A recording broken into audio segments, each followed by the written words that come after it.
pemerintah berlandaskan kepada dasar-dasar dokumen yang dimiliki oleh pemerintah telah mengambil keputusan bahwa keempat pulau, yaitu Pulau Panjang, kemudian Pulau Lipan, kemudian Pulau Mangkir Gadang, dan Pulau Mangkir Ketek secara administratif berdasarkan dokumen yang dimiliki oleh pemerintah adalah masuk ke wilayah administratif Provinsi Aceh. 40 itu hak kita. Bapak kita berteriak ni seriak itu hak kita. Mari kita selalu aja, nggak apa-apa. Kenapa sekarang berebut? Itu kandungan energi, kandungan gas sama besar di Andaman. Ataupun sekarang status yang dimiliki oleh pemerintah Provinsi Sumatera Utara ataupun kalau nanti tetap dijadikan milik pemerintah Provinsi Sumatera Utara, saya ngajak Provinsi Aceh untuk sama-sama mengelola.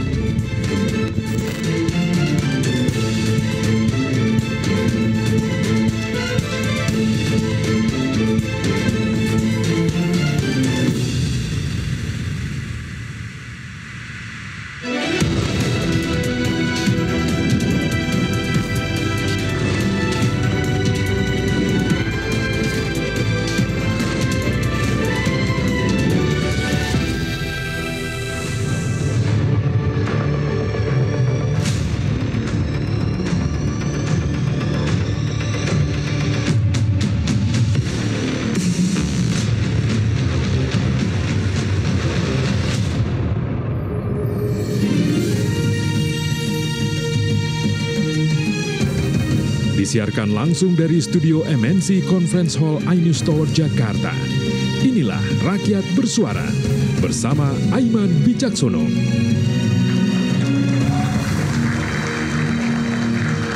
Indonesia negeri beribu pulau dari Sabang sampai Merauke, dari Miangas sampai Pulau Rote. Kaya sumber daya, alam, dan manusianya. Tapi mengapa 4 pulau sempat jadi sengketa di negeri sendiri? Aceh dan Sumatera Utara sempat saling klaim.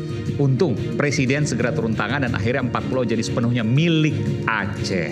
Ada apa dan siapa di balik kisruh 4 pulau tersebut? Saya Aiman Wicaksono, inilah Rakyat Bersuara. Saya akan undang langsung ke panggung Rakyat Bersuara. Selamat datang Bung Haris Azhar, nanti saya akan panggilkan, pendiri Lokataru. Kemudian saya panggilkan Bung Hendarsam Marantoko, politisi Partai Gerindra. Iya. Jadi pakai peci, udah siap-siap mau dipanggil kabinet? Aduh, kejauhan. Kejauhan. Oke, silakan Pak. Oke. Kemudian saya panggilkan, selamat datang Muhammad Said Didu, analis kebijakan publik yang juga staf khusus Menteri BUMN pada zamannya dulu dan juga staf khusus Pak Sudirman Said ya tahun 2016 kalau tidak salah. Silakan Bang Said. Lengkap ini. Datanya juga lengkap kayaknya. Lengkap. Pelaku sejarah. Pelaku sejarah. Hadir pula Bung Pitra Romadoni, Presiden Petisi Ahli sekaligus praktisi hukum. Selalu dengan bunganya, silakan Bung Pitra. Terima kasih. Segar. Dan saya panggilkan Bung Julius Ibrani, Ketua Perhimpunan Bantuan Hukum Indonesia. Bung Ijul, apa kabar Bung Ijul? Lama tak berjumpa. Kabar baik, Aiman, terima kasih. Silakan. Selanjutnya saya panggilkan Bung Andi Azwan, Wakil Ketua Umum Jokowi Mania, yang juga politisi Partai Perindo. Silakan. Silakan Bung Andi Azwan. Nanti saya akan panggilkan Bung Haris Azhar. Nanti juga akan bergabung Wakil Menteri Dalam Negeri Bima Arya. Dan saya panggilkan juga Bung Sofyan Daud, tokoh masyarakat Aceh. Dulu sempat menjadi juru bicara GAM ya. Saya panggilkan Bung Haris Azhar, pendiri Lokataru. Oke, baru hadir nih.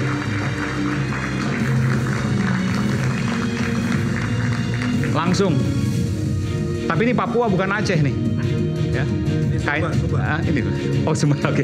Ini ya. Sumba ya. Sumba, Nusa Tenggara Barat. Oke. Baik. Saya akan mulai langsung. Saya ke Bung Said dulu. Bung Said Didu tadi bisik-bisik ke saya punya data banyak. Saya pengen tahu datanya apa. Silakan Bung Said. Terima kasih. Ya. Assalamualaikum warahmatullahi wabarakatuh. Saya lebih berkepentingan membahas kenapa kebijakan seperti ini terjadi dan jangan sampai terulang lagi. Setuju, karena soal ini bukan Aceh versus Sumut dan sebaliknya karena sudah diputuskan. Sudah tidak ada berebut, sengketa tidak ada lagi. Oke. Ya, kita apresiasi terhadap Presiden Prabowo yang kemudian menyampaikan keputusan bahwa ini akhirnya diputuskan milik Aceh. Setelah sebelumnya lewat Kemendagri Sumatera Utara ya. Oke, silakan. Dan saya pikir saya menyatakan saya punya kompetensi bicara karena saya pelaku sejarah tentang proses pulau ini mulai 2016. Sejarah yang mana nih? Nanti saya akan jelaskan. Baik. Nah,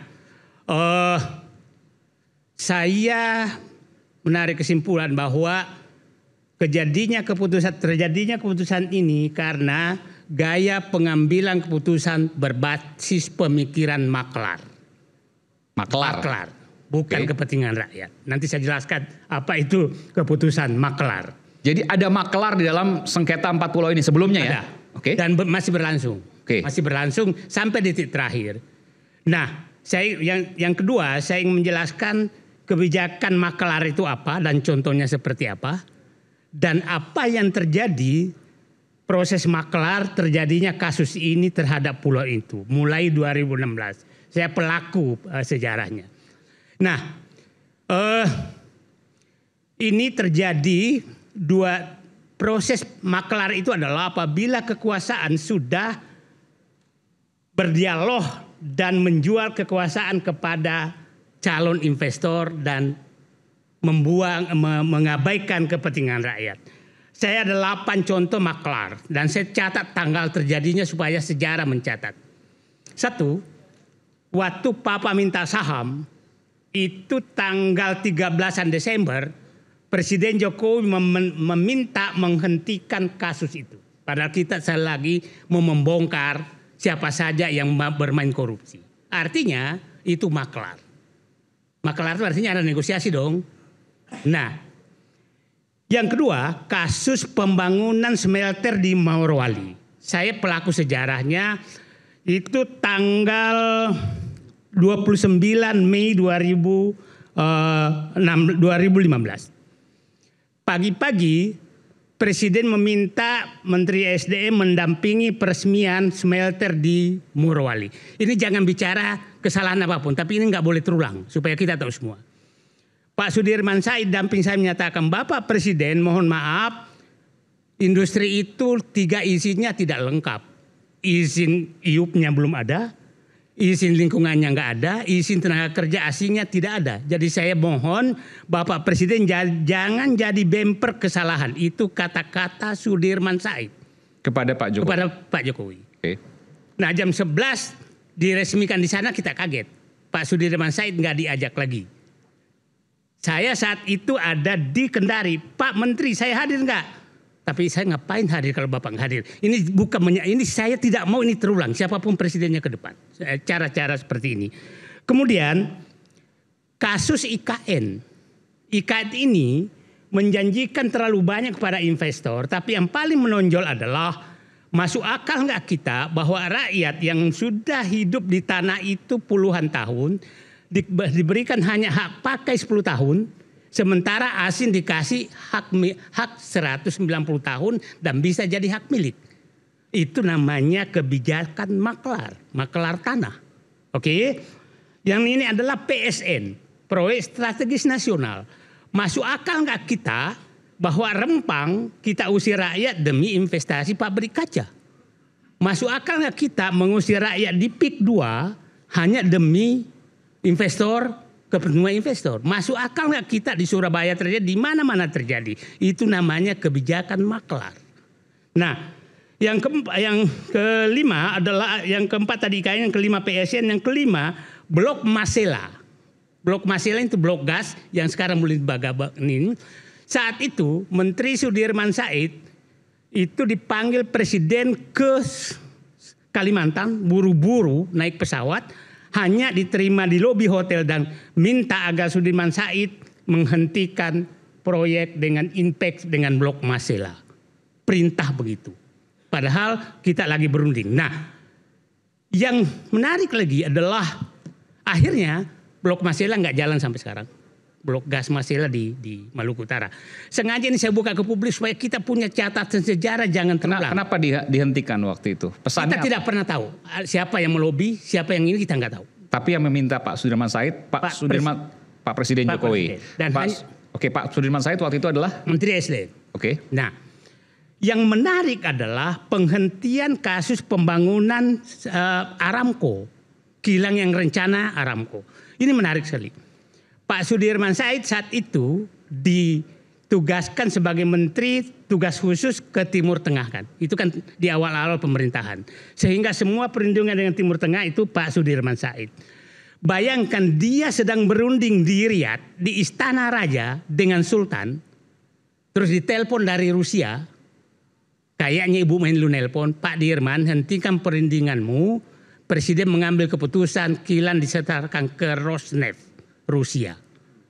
Pak Sudirman Said, bisa nggak Bu tolonglah, saya masih di istana nih. Masa saya memotong perundingan di istana? Padahal saya kan utusan-utus presiden. Sengaja saya buka KDAD, bagaimana intervensi itu terjadi. Nah, oke, berangkat lihat ke bandara, di bandara didengarkan memang dipindahkan ke Rosneft. Dan sekarang itu kilang itu tidak jadi. Tidak jadi sampai sekarang. Nah itu contoh-contoh. Kemudian saya sekarang masuk ke kasus 4 pulau. Oke. 2016 saya di Mandalika bersama Sudirman Said berunding dengan calon investor Arab Saudi. Dengan calon investor Arab Saudi. Tahun 2016 terkait 4 pulau ini. Ya, bulannya itu. Oke. Terkait saya ulangi, terkait 4 pulau ini. 4 pulau ini. Pulau Lipan, Pulau Panjang, Mangkir Besar, Mangkir Kecil. Ya. Oke.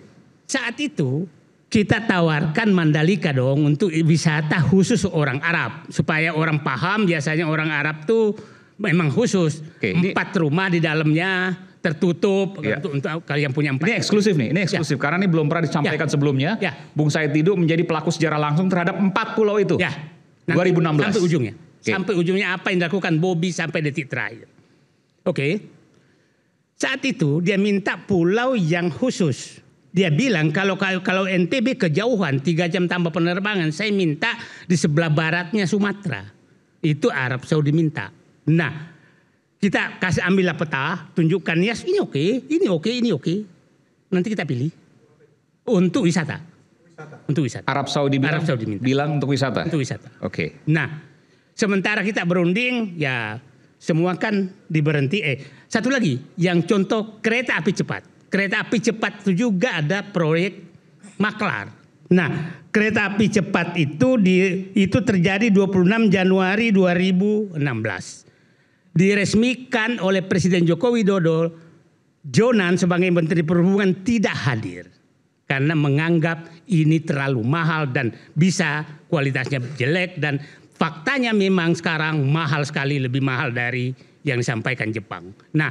Nah, ini banyak. Nah, contoh-contoh ini adalah istilah kebijakan maklar. Tadi belum dilanjutkan. Saya masuk pulau tadi, maklarnya di mana? Nah, itulah kita nggak tahu siapa maklarnya sehingga terjadi perubahan kayak begitu mendadak. Tadi kan belum selesai. Bahwa Arab Saudi saya masuk sana sekarang. Bekerja sama, mau dijadikan pulau wisata, begitu ya? Saya masuk sekarang. Sedang berunding berhentikan.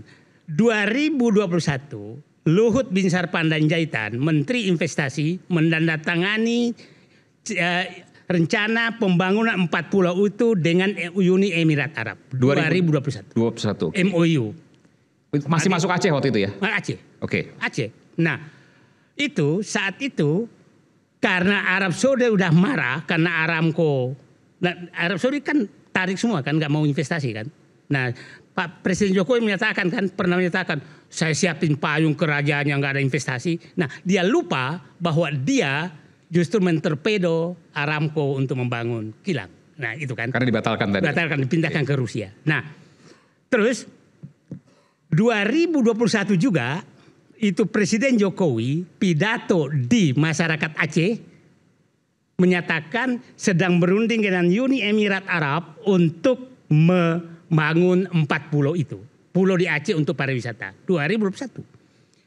Nah, jadi artinya sampai 2020 dan itu dengan Aceh sampai 2021 oleh Presiden Jokowi Luhut masih menyatakan ini dengan Aceh. pertanyaan muncul, kenapa 2025 setelah mantu Presiden Joko Widodo, Bobi Nasution jadi menteri, jadi gubernur, langsung dipindahkan oleh Tito pulau ini ke Sumatera Utara. Oke, sebentar. Ini menurut saya saya nggak tahu apakah saya mengatakan ini tudingan dan lain sebagainya. Karena kalau seandainya Bung Said mengatakan seperti itu, seolah-olah ini adalah pekerjaan Pak Jokowi yang belum selesai, lalu kemudian dilanjutkan oleh menantunya Bobi Nasution sebagai Gubernur Sumatera Utara, dan kemudian dilakukan oleh kawannya Pak Jokowi, Pak Tito, kan seperti itu? Ya tidak salah. Tidak salah. Tidak salah karena Presiden Jokowi 2001 masih menyatakan ini Aceh loh. Kenapa sekarang berubah? Pada saat itu 2001 gubernurnya belum mantu Jokowi, Gubernur Sumatera Utara, ya kan? Nah, jadi memang timbul pertanyaan besar, kenapa ini dipindahkan setelah mantu? Nah, yang menarik begini. Mantu menjadi gubernur. Nah, gitu. yang menarik begini. Habis itu Bobi Nasution itu datang ke Aceh minta kolaborasi. Mana ada namanya pengolahan kolaborasi dalam pengolahan negara. Pengelolaan bersama antara Sumut dan Aceh. Itu bahasa maklar. Masa maklar, masalah bisnis itu nggak bisa dibisniskan, itu namanya kewenangan. Nah, dia sengaja di situ. Dan yang menarik, saya panggil Nak Bobi. Nak Bobi itu kenapa saya manggil? Bapaknya itu saya 10 tahun bekerja sama dia. Saya kebetulan yang ikut mengangkat menjadi Dirut Erwin Nasution, Dirut PTPN 7 Lampung, Dirut PTPN 1 Sumatera Utara, Dirut PTPN 4 Aceh, Dirut PTPN 1 Aceh, jadi pernah di Aceh Dirut PTPN 4 di Sumatera Utara. Saya komutnya, dia dirutnya, jadi hampir tiap hari saya kontak. Jadi saya kenal baiklah dengan dia. Kemudian saya pernah bekerja sama dengan mertuanya Bobi 1,5 tahun, Pak Jokowi. Jadi saya paham dua-duanya. Nah, Pak Bobi jangan menganggap menutup-nutupi informasi Nak Bobi. Karena dinding bisa bicara sekarang. Saya tahu Bapak melakukan lobby sampai di titik terakhir kepada siapapun agar mendukung pemindahan 4 pulau itu ke Sumatera Utara. Sampai salah satu tokoh yang Anda ketemu di pesawat terbang dari Jakarta ke Medan, Anda minta lobby. Tokoh orang Indonesia? Orang Indonesia. Pejabat? Ya. Di-lobby oleh Gubernur Bobi? Ya. Untuk memindahkan untuk 4 pulau itu? Pemindahan itu. Jadi jangan tapi ini Gubernur Bobi sempat bilang jangan bawa-bawa ke saya karena ini memicu, menyulut, ini ngomporin nih. Bukan ngomporin, jadi beginilah. Ini tidak ada lagi yang bisa disembunyikan. Udahlah. Saya membicara ini saja tidak ada kebencian sama. Saya tidak mau terulang seperti ini karena hal ini sangat merusak. Istilah saya, hentikan kebijakan berbasis pemikiran maklar. Nasihat saya kena Bobi. Saya kenal Bapak Anda. Saya kenal mertua Anda. Saya berharap Anda sedikit mengikuti Bapak Anda. Jangan semua ke mertua Anda. Terima kasih. Assalamualaikum warahmatullahi wabarakatuh. Ya, saya tahu bahwa ini harus dijawab segera. Tapi saya izinkan saya untuk jeda terlebih dahulu dan saya akan memberikan kesempatan nanti untuk menjawab hal ini. Karena memang ini data-data yang memang disampaikan eksklusif. Saya nggak tahu soal kebenarannya, nanti kita uji di Rakyat Bersuara ini. Kita akan kembali saat lagi, tetaplah bersama kami di Rakyat Bersuara.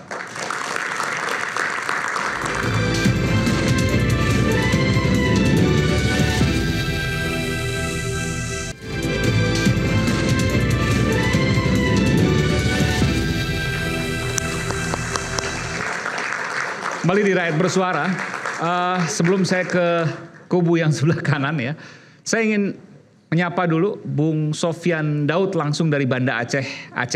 Bung Sofyan Daud, tokoh masyarakat Aceh, saya sebut itu ya. Saya nggak mau sebut yang masa lalu-lalu lah, 2003. Bang Sofyan apa kabar? Sehat selalu? Baik, Alhamdulillah. Oke, ini saya belum lihat visualnya. Oke.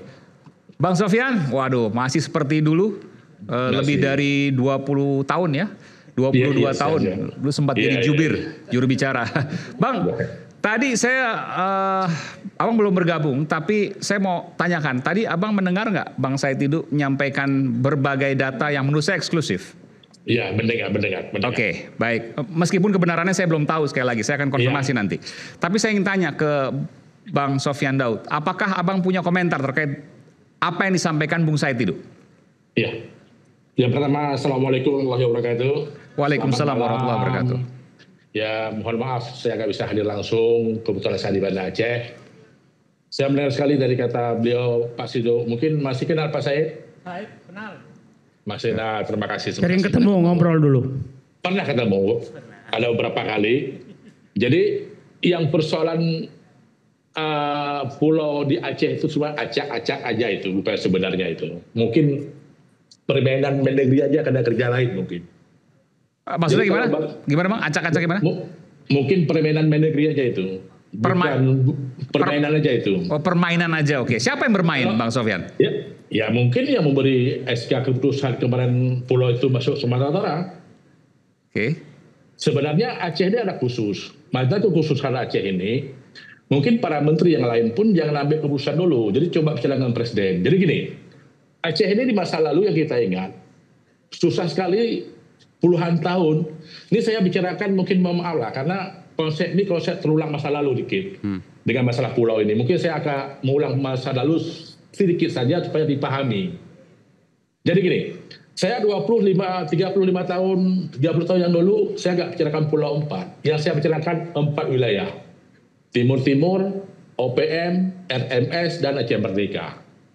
Jadi masalah Aceh, masalah pulau ini masalah kecil. Jadi sekian lama tahun 2005 Aceh selesai masalah dengan perdamaian serius. Ini yang diharapkan oleh pemerintah nasional. Dan malam ini saya mengharapkan dari semua ini kawan-kawan nggak ada yang mau Aceh pisah daripada Indonesia. Semua kan kita damai. Ini masalah kecil, masalah pulau. Masalah investasi merah Arab masuk Aceh silakan, nggak ada masalah. Kami membuka peluang kepada siapapun membangun Aceh, tapi jangan diklaim. Ini Aceh ini sebenarnya pulau itu dari zaman dulu, zaman kerajaan itu milik Aceh itu. Dari dulu masa Wedana itu udah milik Aceh. Bahkan punya KTP, pemilihan umum, semua orang Aceh di situ, orang Singkil. Ini ada dua loh, orang keramat. Baca sejarah, ada namanya Tunku Abdul Rauf Helsinki, ada Hamzah Faisuri, orang yang memperkuatkan bahasa Semenanjung Melayu dan sejarah yang besar di masa lalu. Ini kuat. Jadi bahkan 2006 ada Undang-Undang Nomor 11 Pemerintahan Aceh 2006 yang kan memicu bahasa Aceh kepada undang-undang sebelumnya. Itu aja kan. Jadi nggak udah yang lain nggak usah dibahas. Saya kira itu udah jelas. Mohon perhatian pada kawan-kawan semua. Kalau bicara Bobby itu kan itu bicara anak kemarin itu. Nggak tahu apa-apa yang kondisi Aceh. Pak Tito pun masa dulu kan dia masih prajurit. Kalau masih dia Tuan Aceh ya tugas tembak, tangkap, lepas itu aja kan. Tapi yang tahu Aceh sekarang ya ada. Di tim Presiden Pak Prabowo ada Pak Prabowo sendiri. Ada Pak Luhut, ada Pak SBY, dan ada Pak Wiranto. Yang lain nggak tahu apa tentang Aceh. Jadi ini penting. Sekarang yang kita pikir Papua. Yang belum selesai, yuk kita sama bikin Papua perbaikan. Ada solusi nggak Papua? Kenapa Aceh udah jelas, udah senang, udah enak diganggu. Sekarang harus benar dibangun, baik-baik Aceh yuk bersamaan. Aceh belum selesai. 35 tahun Mas, Aceh ini belum ada solusi untuk perdamaian. Kapan muncul perdamaian di 76? Masa Presiden Bu Megawati, tapi gagal waktu Pak SBY Menko. Dilanjutkan oleh Pak SBY dengan Pak Wapres Yusuf Kala. Selesai masalah. Kami ini relawan menjaga perdamaian tanpa digaji oleh pemerintah. Hari ini saya menerima, ini Aceh memangas. Api sudah ada Aceh. Iya. Jangan sampai buah minyak, itu bahaya. Tapi kan gerak cepat Pak Prabowo ini positif, betul ya? Ini yang kami sanjung dan hebat. Pak Prabowo. Ini kan jadi permainan kan dianggap oleh anak-anak yang lain sejarah. Kondisi sekarang di sana sudah tenang lagi ya Bang ya? Iya pasti tenang. Kalau Presiden ambil alih pasti tenang. Tapi kan jadi dokumentasi yang nggak bagus. Jadi jangan dianggap yang selalu nggak bisa lagi. Ada juga ke depan nanti 50 tahun ke depan perdamaian Aceh nggak disahkan, digagal. Kan nggak bisa gitu. Ini bersama-sama Aceh. Wilayah dianggap oleh ICAN. Yuk kita sama mau bangun. Jangan ada 4 pulau. Saya dengar cerita Pak Siti, saya terharu karena saya pernah ketemu dengan Pak Luhut. Kalau nggak salah, kalau nggak 2021, 2022, Pak Luhut sampaikan waktu Emirat Arab Aceh diutuskan dari Gubernur Aceh, Nova Iransyah waktu itu, yang akan bawa. Bukan dari Sumatera Utara, berarti masih Aceh kan? Sampai Pak Luhut marah kepada Gubernur Nova Iransyah. Kenapa? Dibawa jalan darat sampai 18 jam. Mengeluh orang itu akan pulang. Kenapa nggak disewa helikopter dan pesawat? Itu Pak Luhut diarahkan ke Gubernur Aceh yang akan bawa investor dari luar itu Emirat Arab. Jadi kalau nggak salah tahun 2020 atau 2021 saya lupa. Pokoknya Pak Luhut pernah menceritakan saya hal itu. Jadi waktu zaman itu masih Aceh. Kenapa nggak lewat? Iya. Tadi Pak Said juga sampaikan. Dari Sumatera Utara kan dibawa ke pulau itu. Baik, nanti akan ada Wamendagri, mungkin Bang Sofyan Daud juga akan berbincang dengan Wamendagri, nanti saya akan sambungkan juga. Tahan dulu Bang Sofyan, saya ingin mengkonfirmasi soal apa yang kemudian disampaikan oleh Bang Said Didu. Tadi saya ulangi sedikit Bang Said, Anda mengatakan bahwa ini sebenarnya pernah dicoba kerjasamakan Pak Jokowi pada tahun? 2016 dengan Uni Emirat Arab. Dengan Arab Saudi, tapi kemudian gagal karena sebelumnya pernah ada histori atau sejarah Aramco dibatalkan. Ya. Lalu kemudian dikerjasamakan lagi tahun 2021 dengan Uni Emirat Arab. Dengan Uni Emirat Arab oleh Pak Jokowi. Pak Jokowi lewat MOU antara Pak Luhut dengan Uni Emirat Arab. Oke, 4 pulau ini ya. Pulau Lipan, Panjang, Mangkir Besar, Mangkir Kecil. Gagal juga? Enggak, ini sementara berunding sebenarnya. Masih dalam proses perundingan. Sampai kemudian Pak Jokowi turun, lengser. Lalu kemudian dilanjutkan menurut Anda nih ya, dilanjutkan oleh menantunya Bobi Nasution yang sebelumnya Aceh lalu kemudian ditarik ke Sumatera Utara. Kan itu jadi kemudian persepsinya. Yang menarik adalah lobby Bobi Nasution bukan pariwisata. Tapi dia bilang gasnya sama dengan Andaman. Jadi berarti dia punya data. Bukan, yang bilang itu kan Bobi. Gubernur Aceh. Gubernur Sumatera Utara. Gubernur Aceh. Gubernur Sumatera Utara menyatakan dukunglah kerjasama ini karena ini menanggung sumber daya alam yang sangat besar, gas. Bobi Nasution mengatakan itu juga. Pariwisata. Tidak ada itu kata-kata itu. Yang pertama itu ada Gubernur Aceh yang mengatakan itu di Malabo pada saat mereka rapat ya. Saya katakan itu kata Bobi kepada orang yang cerita. Ya, bahwa itu bisa dipertegas siapa bercerita dengan siapa. Saya punya hak, saya punya WA-nya orang. Ya, saya juga punya hak untuk menjawab itu, ya kan? Ya. Karena ini penggiringan opini. Ya udahlah. Ini terjadi penggiringan opini. Ya kan? Jangan juga menjelek-jelekan juga dengan Jokowi pemerintahan sebelumnya. Siapa? Anda kan katakan tadi maklar, ya kan? Itu tadi maklar. Oke. Dijelaskan dari awal maklar dengan Pak Said Didu. Pertanyaan saya, secara logika saja, Anda mengetahui semuanya. Artinya apakah Anda tidak terlibat dalam hal itu? Lah, kalau Mas. Enggak sini saya ini logika saya yang sedang bermain-main dengan itu. Saya tahu ya kan? Dan saya berseberangan dengan keputusan Jokowi. Terlibat enggak? Bagaimana berseberangan ketika Anda diajak ya oleh Pak Said Didu mendampingi beliau, ya kan? Setiap kegiatan-kegiatan beliau. Dan itu adalah Pak Jokowi. Pak Sudirman Said, ya. Beliau juga diajak. Beliau juga diajak, ya. Jadi kalau logika yang tadi yang dibangun, ya dari pertama, padahal kita ini fokusnya adalah mengenai 4 pulau ini. Saya kasih analogi lah. Prabowo tahu tentang GAM. Apakah Prabowo terlibat GAM? Ini logika apa yang dipakai? Jangan main logika itu, bukan masalah kebijakan penggiringan opini yang dibawa Bapak itu dari awal melakukan itu, ya kan? Saya tahu penyimpangan Rosneft dibatalkan oleh Jokowi. Saya terlibat dengan Rosneft. Saya tahu izin di Morowali tidak lengkap. Kok saya dianggap terlibat? Ada pernyataan yang menurut saya ini penting banget. Tapi ini bisa punya konsekuensi hukum loh Bang Said Didu. Tadi dikatakan bahwa yang pertama kali menyampaikan, ini sepengetahuan Pak Said Didu, bukan Gubernur Aceh bahwa ada gas dan energi di sana. Kami dengar itu hanya dari Gubernur Aceh. Muzakir Manaf atau Mualim. Tapi ternyata Pak Said Didu, Bang Said Didu itu mendengar bahwa Gubernur Bobi Nasution menyampaikan ke seseorang, tolong dukung karena ada sumber daya alam yang sama. Tolong dukung pemindahan 4 pulau itu ke Sumatera Utara karena ada gas dan energi di sana. Nah ini masalah ini. Baru-baru inilah. Baru-baru ini. Dan itu hanya Bung Said Didu yang punya. Saya punya. Buktinya ada? Bukan, orang itu menyampaikan. Saya disampaikan oleh Gubernur Sumatera Utara seperti ini. Dan orang itu adalah pejabat? Pejabat. Bung Eman, hal kayak seperti ini ya. Jadi ini membuat semacam opini-opini negatif kepada Pak Jokowi dan keluarganya beliau. Kalau kita bicara Bobi kan baru dilantik juga. Beberapa bulan untuk dilantik itu. Ya kan? Apakah dia juga mengetahui ada kandungan itu? Ya, sorry saya bicara dulu sebentar. Ya, karena ini opini yang digarap ini yang dijalankan oleh silakan. Saat ini efeknya serius. Kenapa? Anda mengatakan ada pejabat ya berbicara dengan Bobi, kemudian menceritakan kepada Anda. Ya. Tapi Anda tidak mau membuka siapa itu. Itu hak saya nggak membuka. Ya boleh, itu hak, silakan itu. Tapi Anda ini berbicara secara asumsi, tidak dengan data. Mohon tidak maaf, dengan data. Jangan kebiasaan Anda kau pindahkan ke aku. Oke? Bagaimana kebiasaan itu? Bagaimana kebiasaan? Kalau Anda mengatakan selalu mengatakan kepada Jokowi, kepada pemerintah, ya selalu dengan asumsi-asumsi, tidak dengan based on data. Saya jangan memakaikan baju diri Anda ke saya. Saya tidak pernah bicara tentang asumsi. Ya, oke? Saya pelaku sejarah. Oke?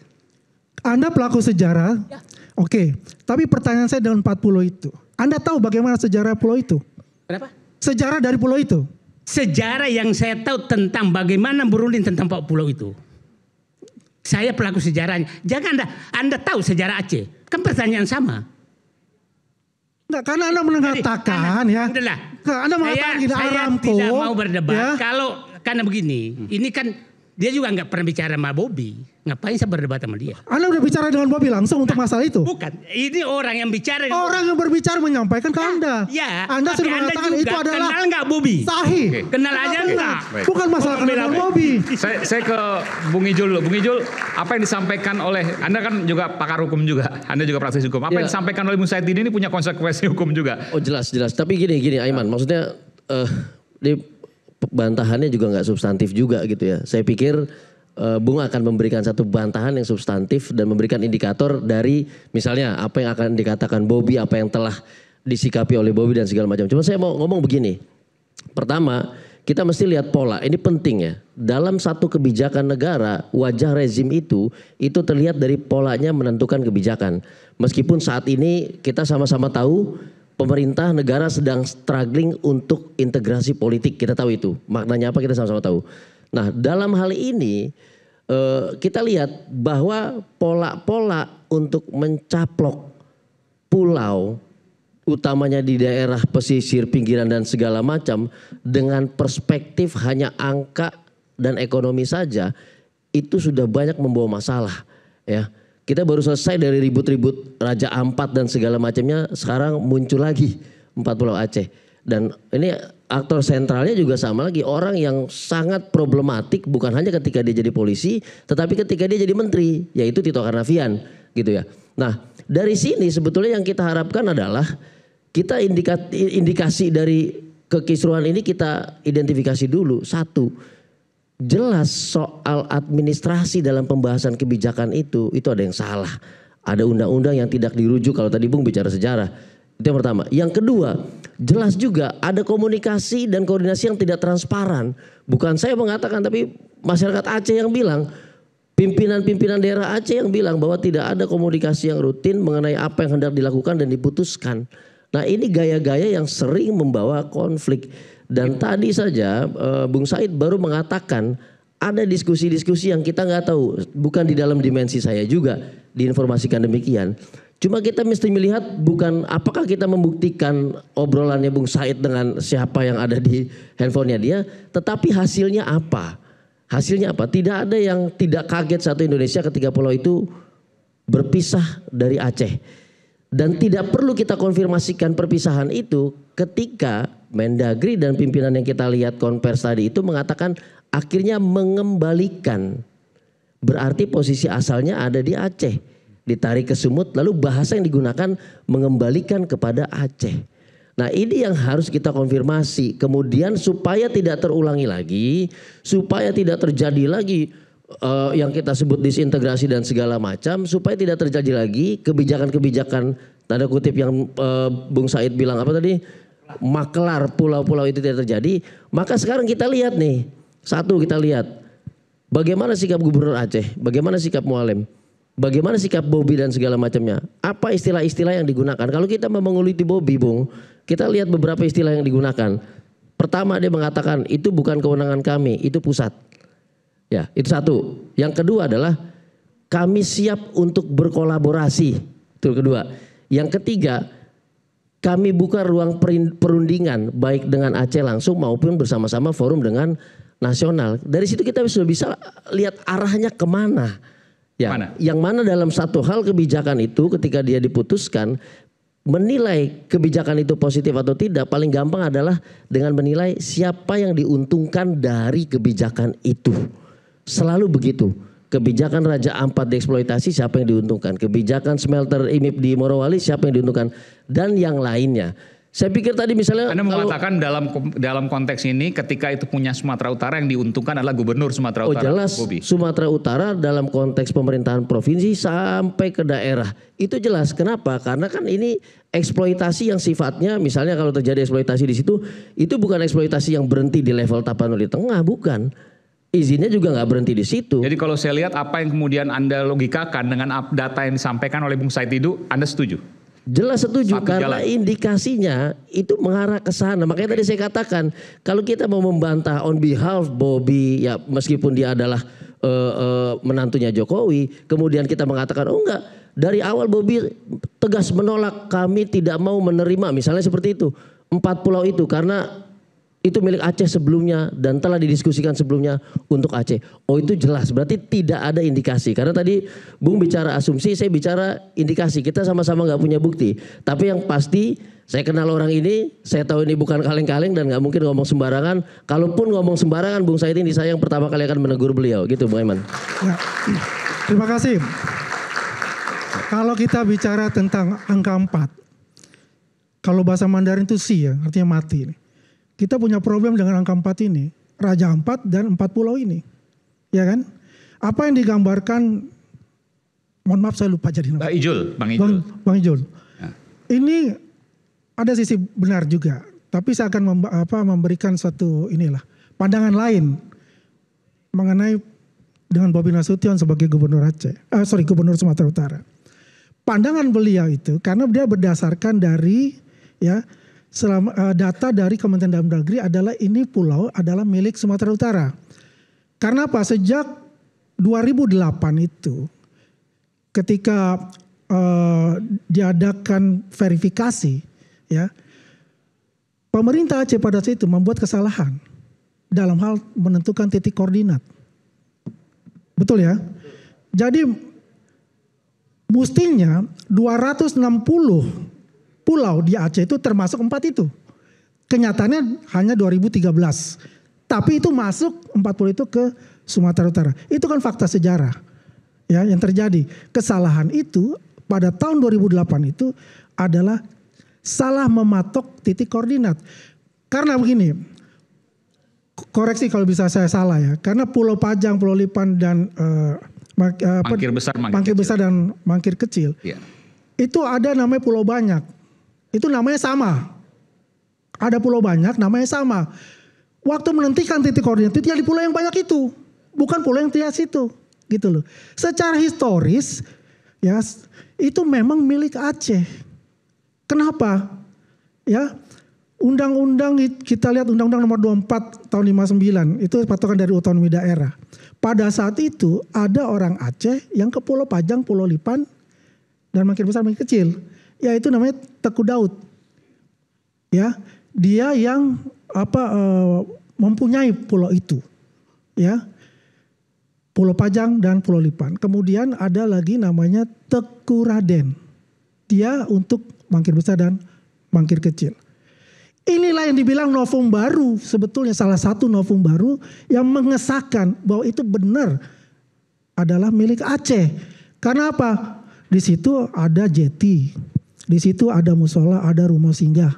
Ya berarti ada aktivitas. Kalau tadi kan begitu. Pak Iman, ini udah bagus nih. Tapi 2009 ada lagi tuh, terusin. Ya tunggu. Kan ini bagus. Ya. Jadi kan begitu. Ini kan prosesnya ada 2009 ada lagi. Ya kan permasalahan itu kan saya mau nambahin 2009 tim dari Aceh juga membuat sanggahan. Membuat sanggahan itu betul. Membuat sanggahan terkait 4 pulau tersebut dan menyampaikan 4 koordinat tersebut. Betul. Lalu dipersengketakan juga sampai ke Mahkamah Agung. Ya. Sampai di Mahkamah Agung dibilang juga ini punya Aceh. Jadi sebenarnya faktanya sama. Nggak pernah berpindah. Nggak usah, kita yang ada di sini. Oke. Tidak sejauh. Ini kan kita bicara secara melihat, sejarah, historis. Sejarahnya sama nih ya. Ya, secara historis ini kan perjalanannya. Dan saya mau nambahin bahwa dalam soal penetapan ini nggak cuman soal melihat wilayah, tapi ada aspek sosiologisnya, ada aspek historisnya. Nah, baru nanti kemudian aspek teknisnya. Gitu. Jadi kalau yang Wamen nanti Wamen juga ngomong mudah-mudahan. Kalau saya lihat di berita topografi itu aspek teknis. Ya. Tapi kalau aspek historisnya dia saya belum melihat dia menyampaikan atau dia mungkin belum ada di Kemendagri waktu itu. Nah, aspek sosiologisnya juga seperti apa? Termasuk waktu pendataan rupa bumi, nama dan lain-lain itu juga ada pendataan potensi. Kalau tadi diperdebatkan, didiskusikan soal siapa yang ngomong ada gas, tadi Pak Said ngomong itu Bobby. Iya. Ada juga yang banyak orang nonton si Mualim kan gitu. Ya. Nah sebenarnya juga gak usah terlalu kontroversial dalam menuding soal metodologi dapat bukti. Ya Bang Said boleh aja dia dapat dari kaleng-kaleng bisa, Abang sana juga bisa. Cuman yang otentik, yang mesti ngomong ya banyak. Kementerian SDM, lalu SKK Migas, ya kan? Apalagi Badan Pengelola BP Migas. Kalau menurut saya dalam dunia bisnis pertambangan ini kan rejim gas ini yang udah jauh lebih kompleks dan eksis sudah lama. Jadi sebenarnya yang tahu data ini petanya juga udah ada di mereka-mereka itu. Nah, tapi saya belum, karena Pak Iman belum nanya saya, tadi saya cuma pengen ngelengkapin aja. Ya, karena sejarahnya tadi ceritanya udah bagus. Ya, saya mau tambahin. Ada hal teknis yang tadi ketika dipresentasikan itu diakui terjadi kesalahan. Ya. Ketika pengukuran itu termasuk menarik garis batas wilayah perairan yang katanya belum deal. Dia katakan belum deal nih wilayah perairan nih dari tahun 92 sampai sekarang. Tetapi bagaimana bisa? Dia tahu itu belum deal. Lalu dia mengukur menggunakan citra satelit TNI dan segala macamnya. Tapi tanpa melibatkan Aceh, tanpa melibatkan Sumatera Utara. Lalu dia putuskan sendiri. Padahal dia bukan orang yang berkepentingan. Yaitu dia di Kemendagri. Ini dia sedang membantah sendiri proses teknis yang dia lakukan. Nah itu yang mesti kita perhatikan. Makanya tadi ketika kita lihat presentasinya. Dia katakan dia ngukur sendiri nih. Tidak melibatkan Sumatera Utara dan Aceh. Baru masyarakat berasumsi ini ada yang diadu di sini karena pihaknya aja tidak dilibatkan. Nah itu yang kami katakan, makanya ketika di situ oke, mungkin Bobby punya kepentingan, dia dapat 4 pulau bisa dikelola dan segala macam. Tetapi apakah ketika itu Bobby memeriksa posisi pemeriksaan sebelumnya, dokumentasinya, dan bahkan presentasi hari ini yang mengatakan bahwa si pemberi SK 300 itu juga melakukan kesalahan dalam pengukuran teknis. Nah itu yang kami tunggu sebetulnya. Ada pertanyaan dari Anda terkait dengan proses keputusan ini sampai kemudian akhirnya kembali. Kita kembali saat lagi. Isu hangat kadang bikin penat, apalagi kalau tidak bisa mencerna dengan cermat. Jangan lupa secangkir kopi hangat yang nikmat untuk menemani kebersamaan program Rakyat Bersuara. Bersama saya Aiman Wicaksono, saya akan kembali saat lagi.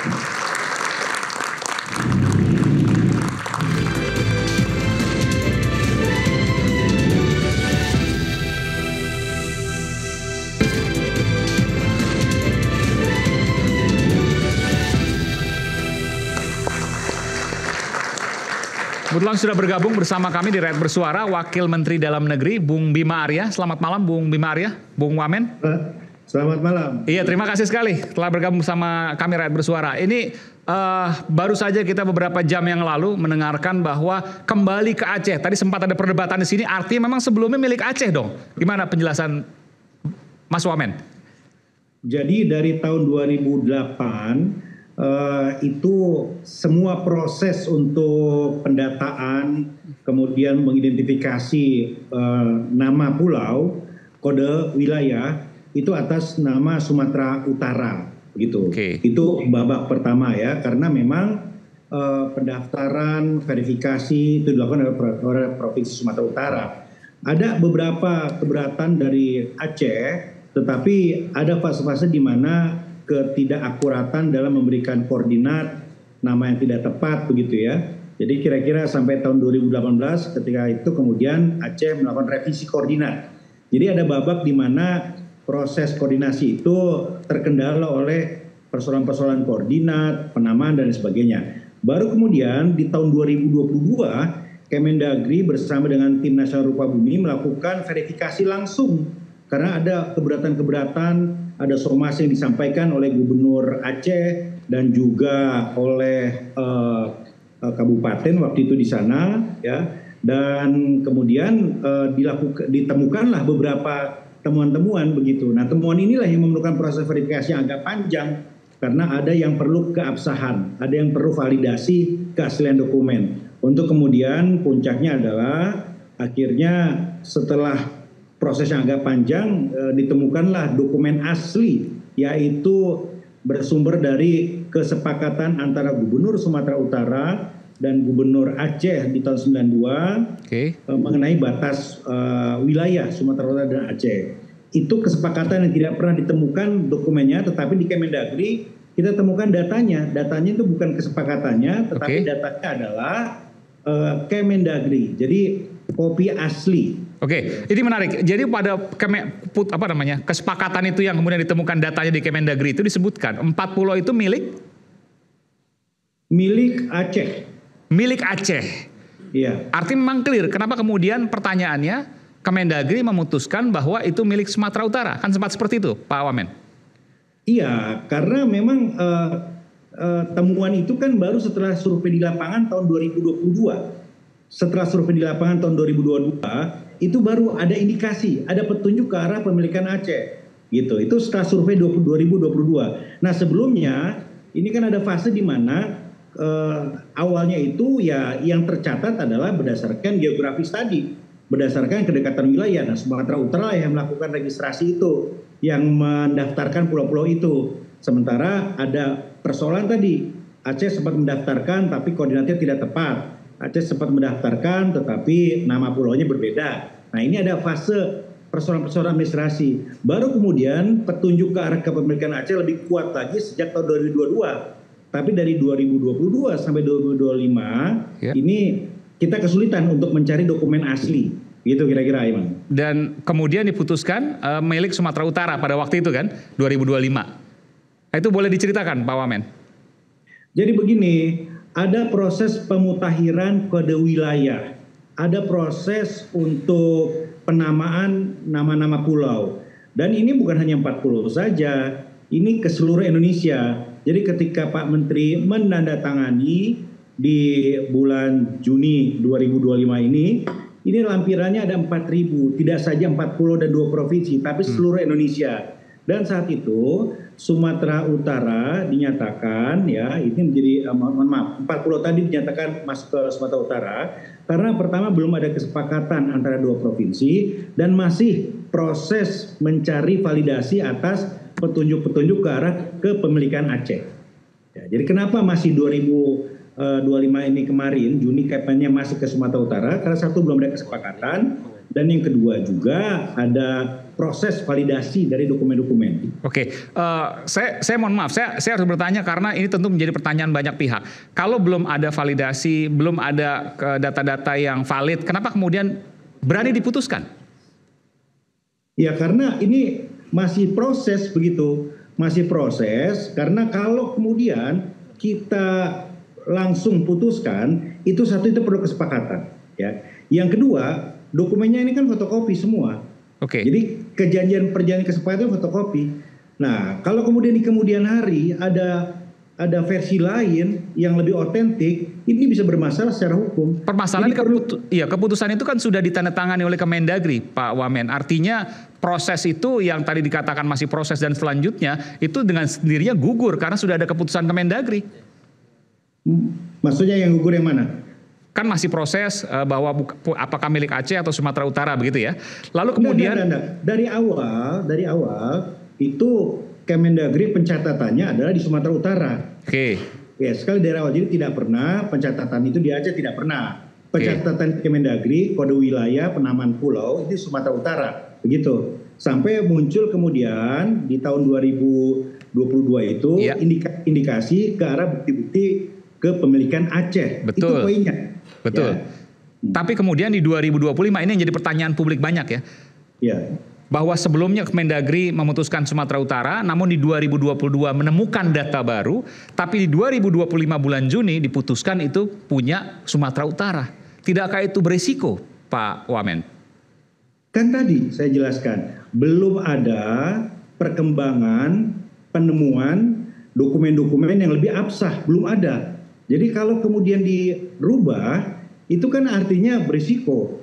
Berisiko karena bisa saja nanti ada dokumen versi lain yang lebih absah. Oke. Gitu, Dan, kira-kira, ya. Dan itu diputuskan bukan hanya 4 pulau, tapi karena bukan hanya 4 pulau, dalam rangka menertibkan 4.000 halaman. Menertibkan administrasi wilayah Indonesia, begitu ya? Iya. Jadi saya kira harus diluruskan. Selama ini ada anggapan bahwa tiba-tiba saja Kemendagri memindahkan dan tiba-tiba saja hanya mengurusi 4 pulau 2 provinsi. Tidak.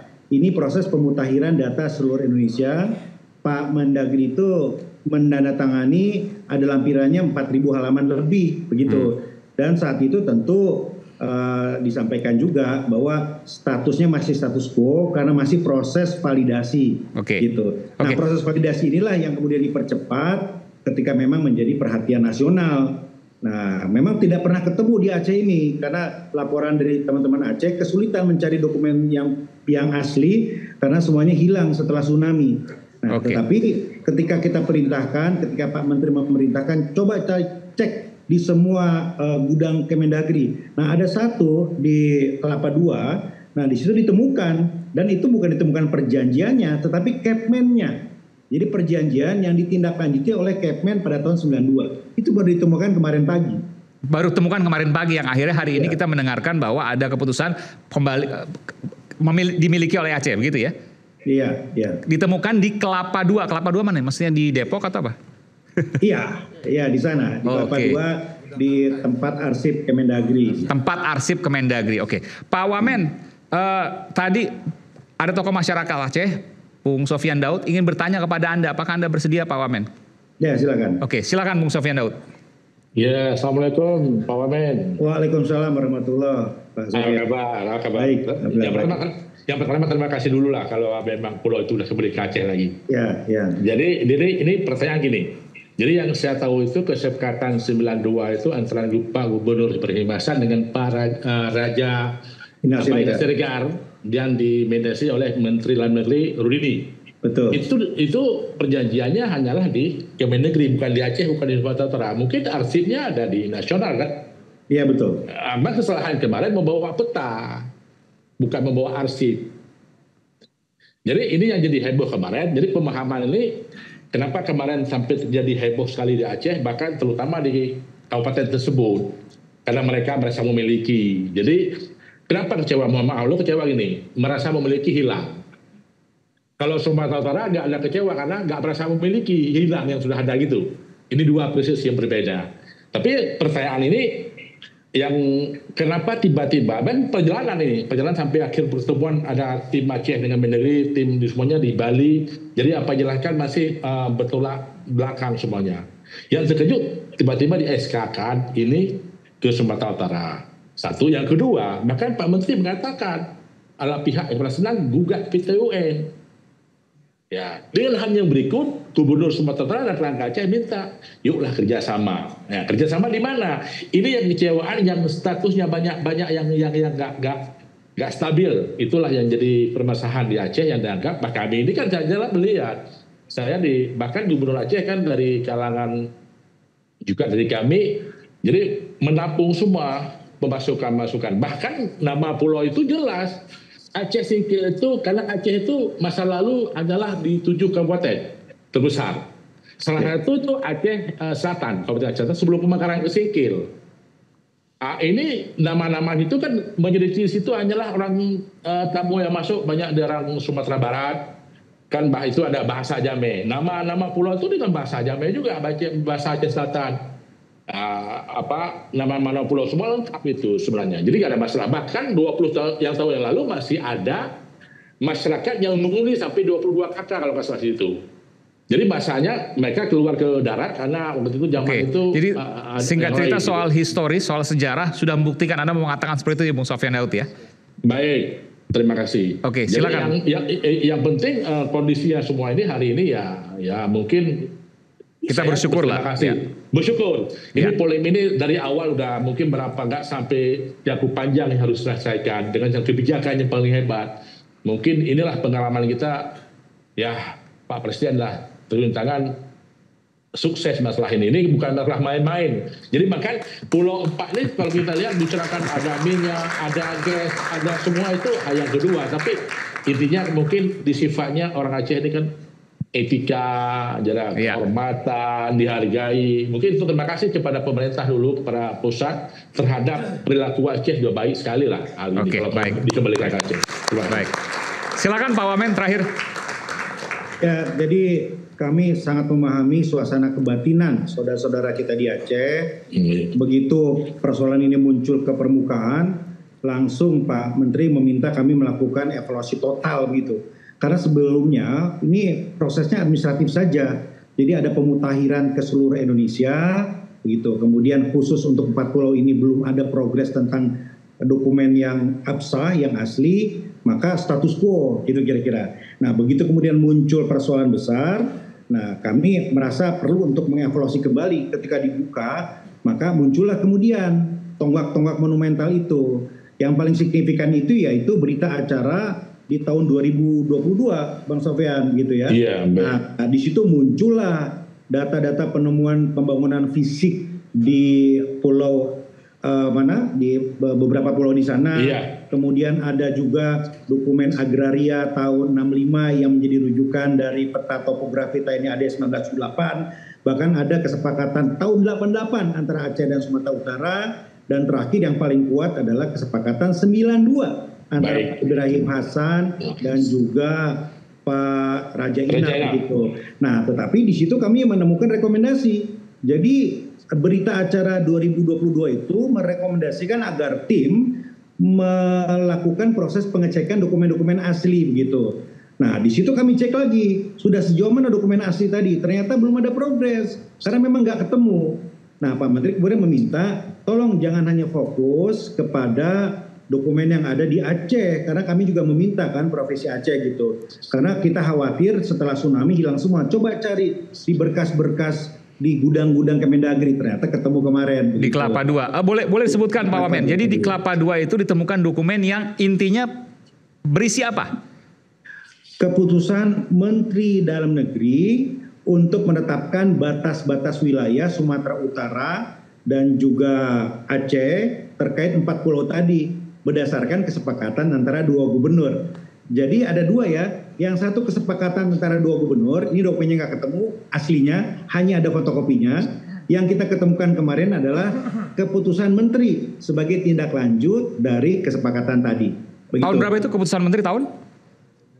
92. Menteri tahun 92. 92 dan itu ditemukan di gudang Kemendagri di Kelapa II Depok Jawa Barat. Betul. Oke, baru tadi pagi.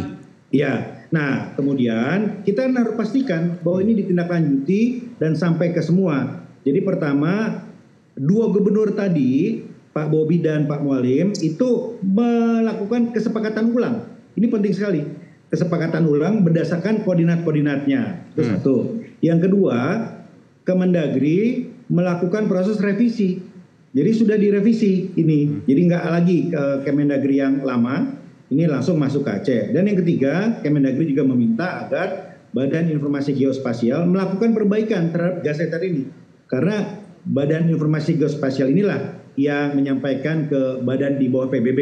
Ini kan masalah kedaulatan dan pencatatan begitu. Nah, ini 3 ini dilakukan agar masalah ini betul-betul tuntas dan jelas. Saya ingin tanya, apakah kemudian surat kesepakatan itu mungkin nanti akan ditunjukkan satu waktu kepada media mungkin ada? Saya kira sudah beredar di sosial media. Oke. Kesepakatan itu sudah beredar kok. Saya sendiri menerima dari tokoh-tokoh Aceh langsung. Oke. Lama setelah itu terjadi. Oke. Ya. Artinya memang ada, tapi memang baru temukan tadi pagi. Itu ya. Pak Menteri sudah tunjukkan tadi aslinya yang ketemu itu tadi. Ya. Oke, baik. Baik Pak Wamen, jadi ini kabar baik setidaknya.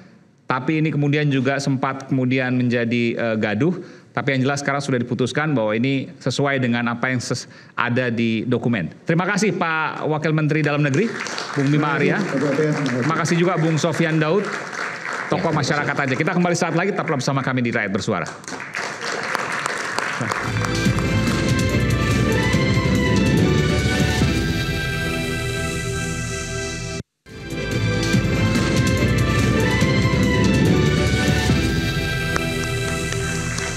Iya, tadi ada pernyataan dari Wamendagri, Bung Bima Arya yang menyatakan bahwa kenapa kemudian akhirnya dalam beberapa hari ini berubah, karena tadi pagi baru ditemukan dokumen asli terkait dengan kepemilikan 4 pulau itu adalah milik Aceh. Nah ini saya mau respon ini. Tadi saya belum kasih kesempatan, tapi oke silakan. Ini penting sorry. Ini penting sekali karena tadi kita tepuk tangan seolah-olah mendengarkan itu sebuah prestasi. Ini sebuah ancaman terhadap Pak Presiden Prabowo dengan wamen yang seperti ini dan menterinya yang seproblematik Tito. Makanya 2 orang ini harus diganti. Dengan entengnya dia bilang bahwa kami belum cek. Data itu baru kami temukan tadi pagi. Ini baru ngurus 200 pulau dari 15.000 sekian. Jangan lupa di Mendagri juga ada Direktorat Jenderal Dukcapil Kependudukan dan Catatan Sipil yang mengurus data dari 270 juta penduduk. Jadi kalau dia ngurus 200-an data begini nggak becus, apa kabar 270 juta penduduk? Jangan-jangan besok Aiman mengurus apa-apa, dia bilang bentar saya cek dulu. Jangan-jangan nyangkut di gudang data di Kelapa II. Ini berbahaya sekali. Jadi ini bukan hal yang sederhana dan kalau dia temukan itu baru tadi pagi. Sementara dia bilang sudah berproses dari tahun 2008 dan Aceh sudah menyampaikan lampiran tahun 92 itu dan baru ditemukan tadi pagi di Jakarta, di Depok lah itu ya. Ini sebuah ancaman terhadap manajemen data tentang kepulauan kita yang artinya di situ ada manusianya, ada kulturnya dan yang paling penting kalau kita ngomongin Aceh Iman, ini ada identitas. Ada identitas yang nggak bisa kita gantikan dan nggak bisa kita hapus. Jadi berbahaya sekali. Saya usul kepada Bro Hendarsam dan yang lain disampaikan kepada Pak Prabowo. Ini 2 menteri dan wamennya ini cabut lah ini, copot lah ini. Ini berbahaya sekali bagi bangsa dan negara kita. Suaranya suara pribadi dari Bung Ijol ya, bukan suara yang lain. Oke silakan. Terima kasih Bung Aiman. Sebelum saya ke Pak Said Didu, saya ingin menyampaikan. Nggak mau komentar dulu soal ini. Tunggu dulu. 3 falsafah hidup orang Batak. Oke. Karena di antara kita semua ini, saya jamin tidak ada yang lahir di Sumatera Utara di sini. Cuma saya sendiri. Saya putra asli Batak dari Tapanuli. Keberadaannya Tapanuli Selatan. Jadi saya ingin sampaikan. Kenapa saya bilang falsafah orang Batak itu ada 3 prinsip hidup orang Batak. Hagabeon, Hamoraon, dan Hasangapon. Artinya martabat itu adalah harga diri bagi orang Batak. Jadi melihat peristiwa ini, saya selaku putra daerah Sumatera Utara dan Tapanuli Selatan meminta maaf kepada seluruh rakyat Aceh atas kegaduhan yang terjadi antara Aceh dan Sumatera Utara terkait dengan 4 pulau. Saya menyatakan itu dari hati yang paling dalam. Karena prinsip orang Batak itu berjiwa kesatria. Salah, katakan salah. Benar, tetap benar. Dan saya sangat mengapresiasi. Tapi yang salah kan bukan orang Sumatera Utara, yang salah keputusan. Tunggu dulu. Ya, artinya ini kan menjadi persoalan itu sampai disorot oleh dunia. Pembahasan dunia kan gitu. Kita orang Batak sebenarnya satu sedih dan malu. Sesama anak bangsa saling gontok-gontokan untuk merebutkan pulau gitu loh. Dengan turunnya Presiden Prabowo Subianto baru sibuk para menterinya ini baru dapat nih surat keputusan Mendagri tahun 92 pagi tadi gitu. Jadi kita kaget mendengar ini gitu loh. Selama ini apa yang dilakukan oleh teman-teman Mendagri? Saya apresiasi Prabowo, sampai presiden lo turun tangan kasus ini. Apa nggak malu kita sebagai rakyat Indonesia? Presiden langsung yang mengurus 4 pulau. Saya, Bang Aiman, merah putih. Dan ini bukan hanya tanggung jawab saya, ya, tapi tanggung jawab kita semua sebagaimana perintah daripada Pancasila, sila ketiga, Persatuan Indonesia. Kita menjaga kerukunan antar masyarakat kita. Jangan sampai di antara masyarakat kita sendiri tidak harmonis sehingga persatuan Indonesia ini terganggu. Itu sehingga saya dengan rela hati meminta maaf kepada masyarakat Aceh. Terus yang kedua, saya ingin sampaikan dan saya ingin meluruskan di sini bahwasannya gubernur kami Adinda Bobi Nasution tidak mencaplok 4 pulau itu. Biar tahu Bang Said, keputusan Mendagri tahun 2022 nomor 100 sebelum Bobi Nasution menjabat sebagai gubernur Sumatera Utara itu sudah dituangkan di dalam keputusan Mendagri nomor 100 tahun 2022. Ini saya bawa ini. Oke? Tunggu dulu. Saya ingin 2021. Tunggu dulu dong. Jokowi Anda tadi sudah bicara, saya diam. Saya menghormati Anda karena Anda usianya lebih tua dari saya. Nah, bukan. Saya tidak bawa borgol, tapi saya bawa permen lollipop bau saudara. Nih, saya kasih nih permen lollipop nih. Ya, saya kasih permen lollipop. Jadi biar senang malam ini. Selalu ada kejutan. Jadi ya buat makan di rumah kan gitu. Sambil nonton debat TV. Tapi tadi katanya udah tua, nggak boleh banyak makan gula dong. Permen lollipop. Jadi anak saya sangat suka sekali itu. Makanya saya kasih juga buat Bang Said. Gitu kan. Artinya cuman Bang Said nanti tolong dites dulu suruh siapa yang makan. Jangan sampai keracunan karena itu dong. Aman lah. Jadi saya ingin sampaikan di sini Bung Aiman mungkin bisa ditampilkan di layar ya. Saya sudah kirim ke Ainis. Oke, boleh. Untuk peta di Tapanuli Tengah. Peta ya? Enggak. Apa? Data. Oh data, oke. Data. Boleh Data dikeluarkan? pulau. Saya minta produser untuk mengeluarkan. Tolong dong. Tapanuli Tengah. Data. Tapanuli Tengah. Oke. Apa yang mau disampaikan di situ, Bung Say? Oke ini. Data Tapanuli Tengah itu. Ini ya. Mau juga boleh? Yang pertama, ini data Kemendagri nomor 100 tahun 2022. Oke. Sebelum Bobi Nasution Adinda menjabat sebagai Gubernur Sumatera Utara. Ya, yang pertama di sini sudah ada Mangkir Gadang, oke. Mangkir Ketek. Mangkir Ketek, ya. Lipan. Terus Pulau Panjang, ya. Dan Pulau Lipan ini. Pulau Lipan. Ya. Artinya apa? Ini beliau Bobi Nasution ini hanya melanjutkan atas dokumen-dokumen yang ada ini.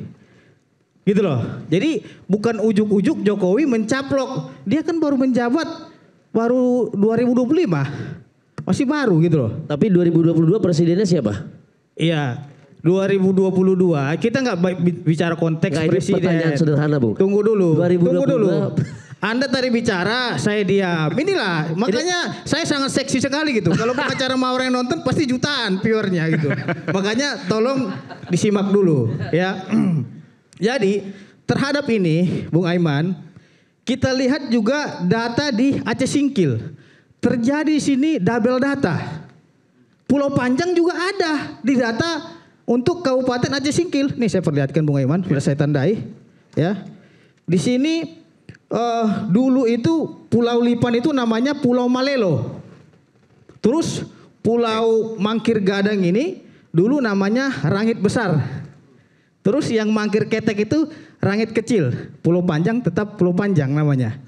Jadi di antara Kemendagri nomor 100 tahun 2022 itu sudah double. Ini 2022 ya? 22. Terus di 25 juga tinggal menjadi persoalan yang double itu mungkin tidak terlihat lagi. Hanya ada di Tapanuli Tengah. Nah ini menjadi persoalan. Gitu loh. Ya kan? Makanya pada tahun 2022 Aceh masih diam-diam aja nggak sepanas ini gitu loh. Mungkin mereka somasi atas Kemendagri itu. Nah itu yang menjadi persoalan. Makanya saya bilang, Bung Aiman, mungkin diperlihatkan surat keputusan bersama yang tadi barusan udah saya kirim ke Yunis. Ya, silakan. Oke. Ya, Surat ini ada keputusan bersama antara Gubernur Sumatera Utara, produser untuk dengan menyampaikan. Nah ini ya. Dengan Gubernur Aceh. Jadi dasar keputusan bersama itu cuma 2 poin di sini, Pak. Keputusannya itu surat keputusan bersama Gubernur Sumatera Utara pada zamannya itu almarhum Rai Zainal Siregar. Ini hari ini kan? Ini hari ini. Iya, ini dasarnya ini, ya. Tahun 92 ya, dengan Gubernur Aceh Ibrahim Hasan ya. Ditambah lagi dasarnya Kemendagri 24 November tahun 1992 yang katanya baru tadi pagi nampak. Setelah turun Presiden Prabowo. Jadi yang 2002 tidak dipakai. Ah, ini katanya yang hilang. 1992 ini. Iya, artinya hanya dipakai keputusan 92. Keputusan 2022 tidak dipakai. Keputusan ini yang sampaikan. Yang dipakai dasarnya kesepakatan bersama cuma 2 poin itu. Yang pertama SKB tahun 92 antara Gubernur Aceh Sumut dan Kemendagri tanggal 24 tahun 92. Sebentar gini, kalau tadi disebutkan oleh Bung Ijul, 92 itu penjaman Orde Baru, presidennya Pak Harto. 2022 presidennya Pak Jokowi. Ya kan? Sekarang presidennya Pak Prabowo. Jadi yang dipakai adalah pada saat keputusan Pak Soeharto dan Pak Prabowo sekarang. Ya kan? Artinya yang berbeda sendiri adalah pada saat pemerintahan Pak Jokowi, betul? Bukan, pada waktu pemerintahan Pak Jokowi itu masih ada namanya Pulau Panjang di situ, Kemendagri nomor itu masuk ke Sumatera Utara. Iya, jadi di 2025 ini yang perlu dipertanyakan, gitu loh. 2022 ini kan masih ada 2 tempat, ada di Aceh, ada di pulau itu ada di Sumut. Kenapa 2025 Tito berani menghilangkan di Aceh? Ya itu kan menjadi pertanyaan. Tunggu dulu, saya masih kesempatan saya. Enggak. Karena ada pertanyaan saya juga untuk mempertanyakan keterangan-keterangan Bapak tadi agar ini sohih keterangannya gitu loh. Bentar, 2022 itu ada di Kabupaten Tapanuli Tengah 4 tadi dan di Kabupaten Aceh Singkil Provinsi Aceh. Jadi 2022 itu ada 2 sebenarnya. Kok bisa? Iya. Itulah makanya saya bilang. Jadi yang bikin berantem ini sebenarnya ini Bung Said apa yang mau bicara tuh saya ini. Jadi itulah saya bilang kekeliruan-kekeliruan ini seharusnya untuk dilakukan evaluasi menyeluruh. Sebenarnya tujuan daripada Mendagri Pak Tito Karnavian itu bagus ya. Kita dukung pemerintah untuk kebaikan pulau-pulau kita di Republik ini. Tujuan dia itu kan untuk mendaftarkan pulau-pulau ini ke PBB. Dan pada tahun 2017 16.056 pulau sudah terdaftar, sudah terverifikasi ke PBB. Baik, itu kita apresiasi, kita sepakat. Tapi bahwa ini perlu dijelaskan. 4 pulau milik Aceh, betul ya? Kita sepakat. 2022 milik Aceh dan milik Sumatera Utara. Ya. Aneh. Tabel. 2025 dikembalikan ke milik Aceh. Setelah sebelumnya diputuskan milik Sumatera Utara. Itu kan kronologis ya sederhananya. Betul ya? Anda mau sampaikan sesuatu di situ? Jadi silakan. Bentar, nanti saya bilang. Ada yang mau sampaikan? Ini saya mau. Nggak, karena ini dari urutan ini kan sebenarnya memunculkan sebuah pertanyaan. Begini Pak Iman, menarik diskusinya. Ternyata kita ini nggak punya satu rejim pemikiran yang merujuk pada satu model regulasi tentang melihat pulau-pulau itu. Pulau-pulau yang ada di Indonesia ini, kita ini penting ya. Kita ini negara 5 besar di dunia yang archipelagos, artinya negara-negara kepulauan terbesar. Tapi menempatkan pulau-pulau di dalam negeri itu nggak bisa seperti kita menempatkan kepemilikan misalnya menggunakan hukum laut internasional. Jadi kalau ada pulaunya sejajar sama garis batas wilayah maka punya sana. Di Indonesia nggak begitu situasinya. Nah kemudian yang ingin saya katakan begini. Pulau-pulau ini bukan kepemilikan. Pulau-pulau ini ada dalam wilayah administrasi siapa. Nah yang kita diskusikan ini sebetulnya ini soal tanggung jawab negara mencatat. Sebenarnya yang paling bingung siapa hari ini? Bukan Prabowo, bukan Mualim, bukan Bobi. Sekjen PBB, ini Indonesia pulaunya kok nambah terus. Karena ada sistem pendataan online di PBB dari apa yang didaftarkan mereka nanti kemudian bisa melihat itu. Ada websitenya kayak gitu. Nah jadi saya mau balik dulu ke dalam negeri. Pertama, kan sebenarnya tadi udah diulang-ulang ya. Penjelasan Pak Wamen tadi itu. Bahwa ternyata bukan juga diminta sama Prabowo baru sore kan. Pagi menterinya memerintahkan coba bongkar data yang di Depok.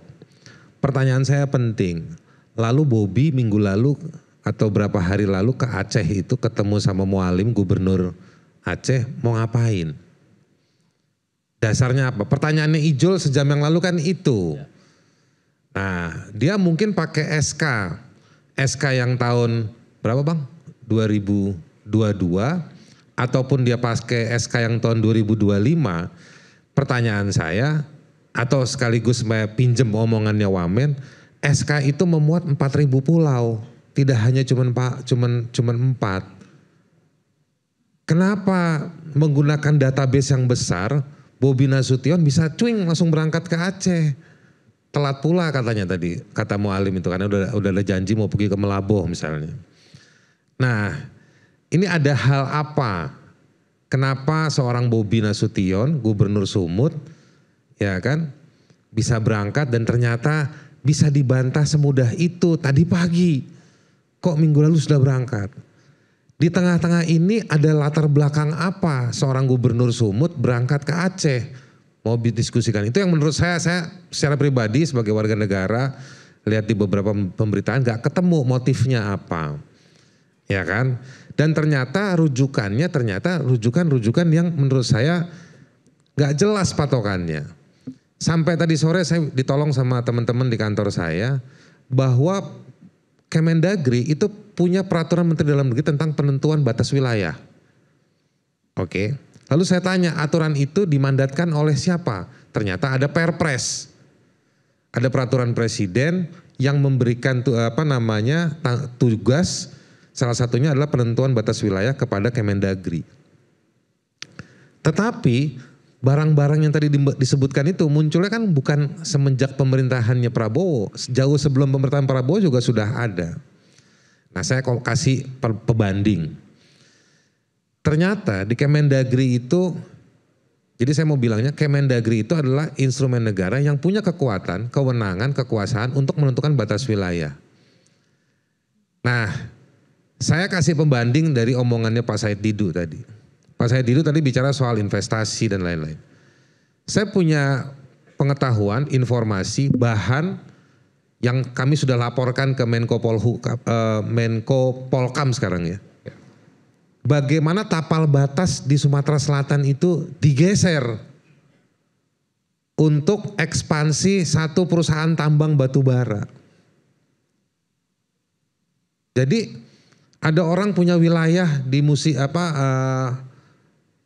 Banyuasin, ya.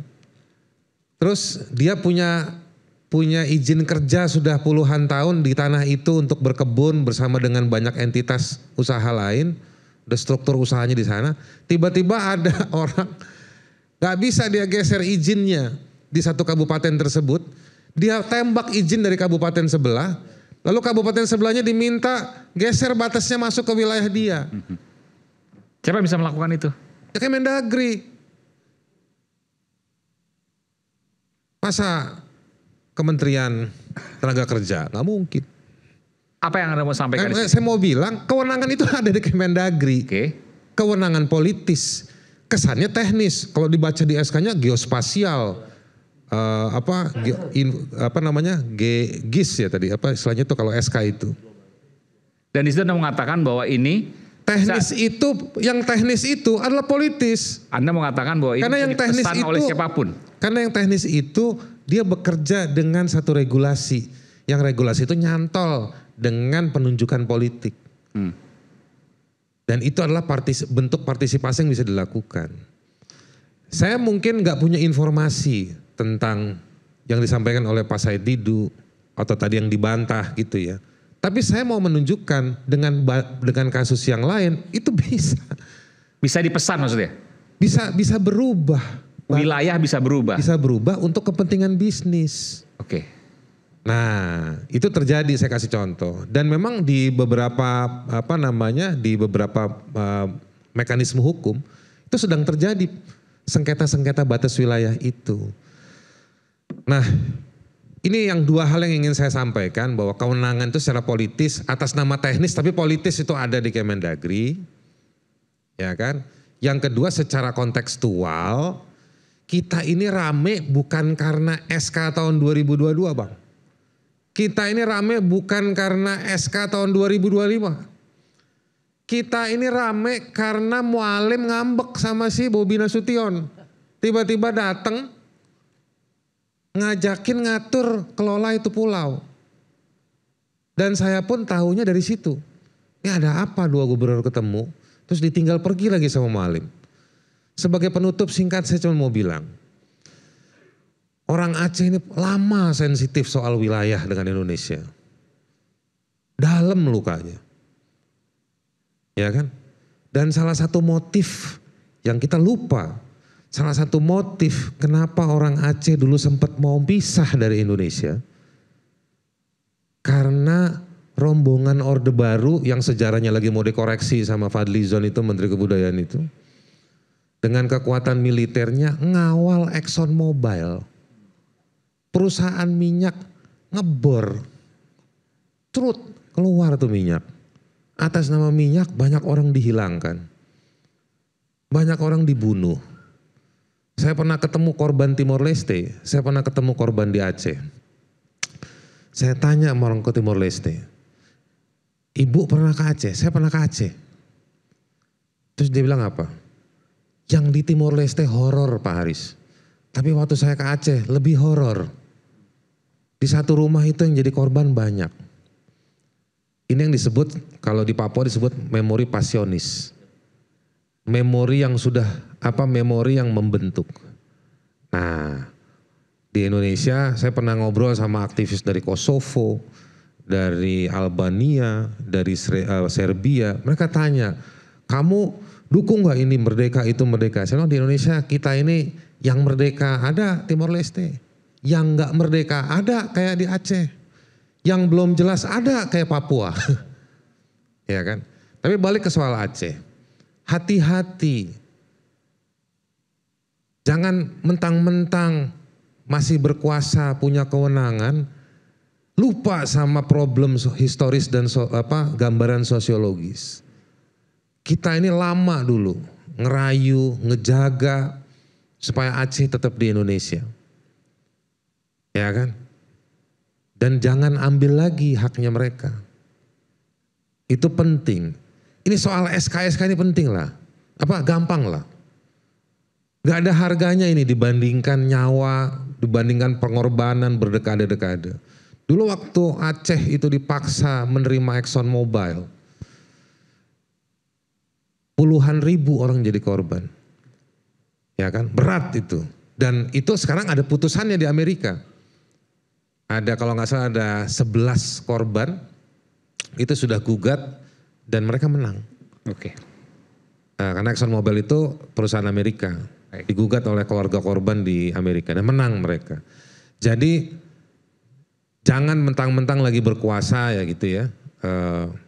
Mungkin omongan saya, omongan Ijul ini dibantah sama Menteri Dalam Negeri besok gitu ya, atau wamennya. Wamennya ada berapa sih dia? Cuman 1, mungkin perlu 5 lagi wamen. 3 wamennya, ya kan. Ya mungkin mereka besok bisa bantah. Tapi saya mau kasih tahu, jangan mudah-mudahan nggak sengaja. Tapi kalau nggak sengaja itu terpleset atau sengaja itu namanya culas. Untuk kepentingan-kepentingan yang saya nggak tahu, yang mungkin bisa dijawab dengan cara, kenapa Bobi tiba-tiba ke sana? Kita ini nggak ada yang tahu soal SK. Pak Said Didu ini gak bakal cerita kalau gak rame ini barang. Abang ini gak bakal minta maaf tadi pembukanya kalau gak rame itu soal tiba-tiba Bobi datang ke sana. Saya minta maaf karena sudah ada kesepakatan di antara. Enggak, maksudnya abang mereka kan ngomong begini bukan karena saya minta maaf karena ini ramenya di sini, enggak. Bukan. Gitu loh. Itu karena jiwa daripada orang Batak. Iya, maksud gitu saya enggak. Kita nggak ada isu soal orang Batak, orang Aceh. Bukan, saya putra daerah di sana wajib meminta maaf itu. Iya, enggak. Maksud itu saya beban kita moral ini saya sebagai putra daerah. Kita ini Bang Aiman ini bikin acara sampai didukung kopi white coffee. Iya. Karena pertanggungjawaban negara. Oke. Bukan, kita lanjutkan. Itu saya menjaga kerukunan di antara masyarakat kita ini. Baik, kita sama-sama jaga kerukunan. Kita akan kembali saat lagi, tetaplah bersama kami di Rakyat Bersuara.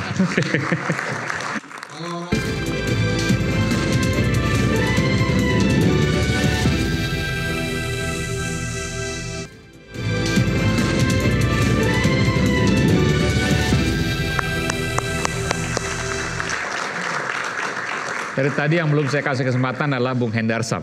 Mohon maaf ya. Tadi mohon maaf ke masyarakat Aceh, sekarang saya mohon maaf ke Bung Hendarsam. Ya, terima kasih Bung Aiman. Memang perdebatan administratif yang sudah disampaikan tadi begitu panjang dan cukup rumit.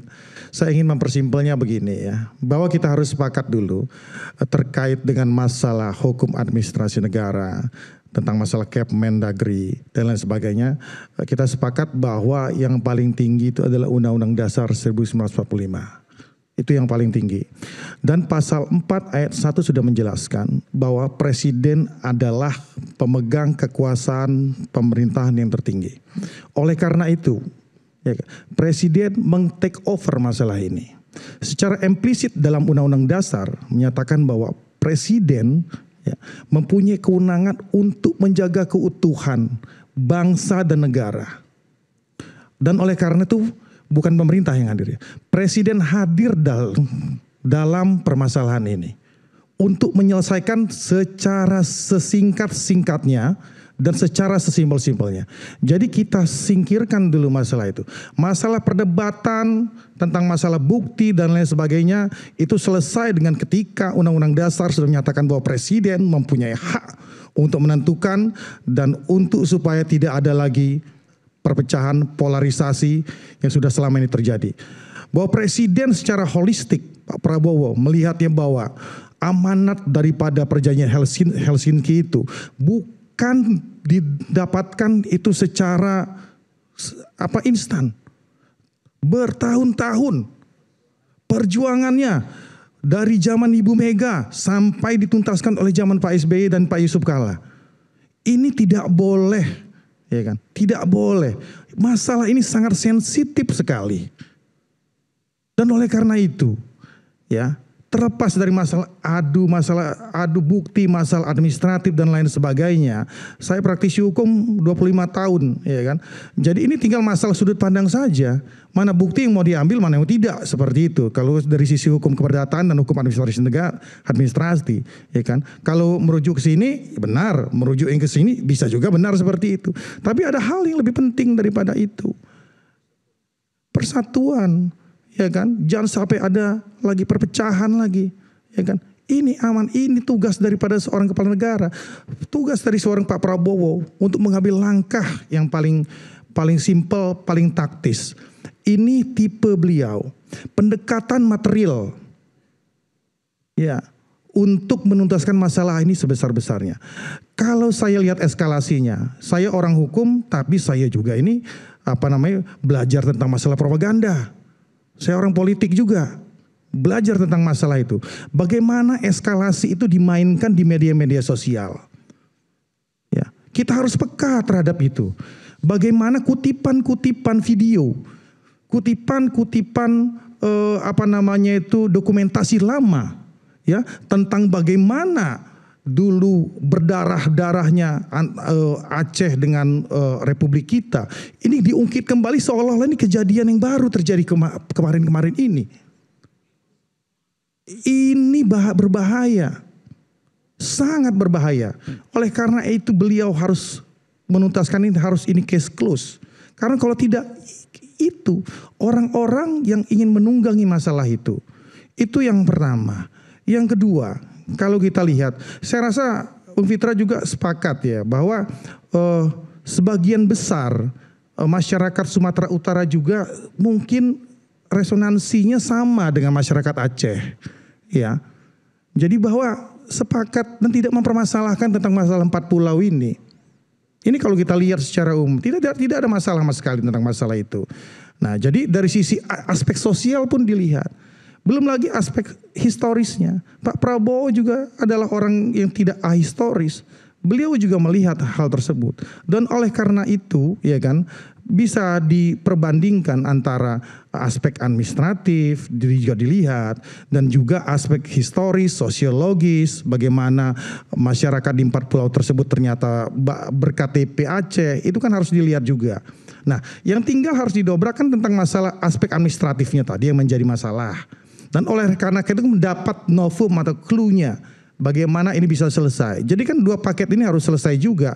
Jangan juga cuman karena aspek historis ya, aspek administratif, aspek historis ya kan. Kemudian aspek administratifnya itu juga diabaikan. Kan akan ada ini di kemudian hari. Walaupun juga sebenarnya hal itu bisa di-challenge dengan di Pengadilan Tata Usaha Negara keputusan Kemendagri tersebut. Nah, tapi kembali lagi bahwa ya kan juga tidak bisa kita pungkiri bahwa sejarah daripada seorang Prabowo Subianto dengan seorang Bang Mualim. Kedua orang ini adalah kesatria ya, yang dulu pernah berhadapan-hadapan. Bukan karena mereka mempunyai masalah pribadi. Tapi keduanya memperjuangkan apa yang menjadi tugasnya masing-masing. Pak Prabowo sebagai seorang tentara, dia harus ikut apa komando. Begitu juga seorang Bang Mualim. Dia harus mempertahankan daerahnya. Kemudian kita jangan lupa mereka bertemu di satu titik fase untuk kemudian sama-sama 2 kesatria ini berjabat tangan dan berpelukan. Kemudian berangkulan. Ini nggak bisa kita lihat juga itu sebagai sesuatu hal yang biasa. Ini 2 kesatria. Bagaimana 2 orang yang selama ini bertempur kita anggap seperti itu dengan tugasnya masing-masing, menyampingkan masalah pribadi, menyampingkan masalah emosinya, kemudian bertemu, bahkan Bang Mualim kemudian mendukung Pak Prabowo di 2024 sebagai presiden. Bagaimana kebesaran hati beliau? Bagaimana kebesaran hati Pak Prabowo untuk menerima hal tersebut? Hal seperti ini harus kita lihat. Jangan sampai ini kita ditunggangi lagi. Balik lagi, persatuan itu penting. Itu yang ingin beliau sampaikan, Pak Prabowo sampaikan. Persatuan Indonesia ini saat ini menjadi salah satu instrumen sila ketiga Pancasila ini salah satu-satunya instrumen yang paling memungkinkan untuk kita pergunakan saat ini semuanya dalam segala aspek. Saat ini ya, karena tantangan itu bukan cuma di dalam. Tantangan geopolitik di luar juga kita mempergunakan sila ketiga ini. Oke, baik. Teman-teman, kita harus sadar itu. Saya terima kasih Bang Said Didu, Bro Ijul, Bang Haris Azhar, terima kasih. Masukan-masukannya konstruktif.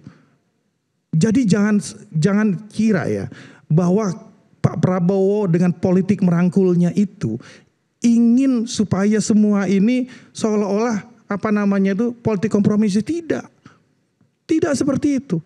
Ini beliau ya kan menggunakan sila ketiga tersebut, Persatuan Indonesia.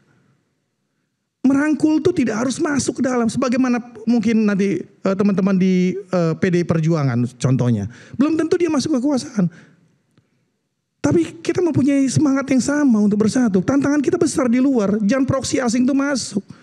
Begitu juga masukan dari Ijul. Itu saya terima dengan lapang dada. Pak Prabowo terima dengan lapang dada. Bang Haris Azhar juga seperti itu. Masukan yang mana maksudnya? Semuanya. Ini kan koreksi-koreksi ke depan. Okay.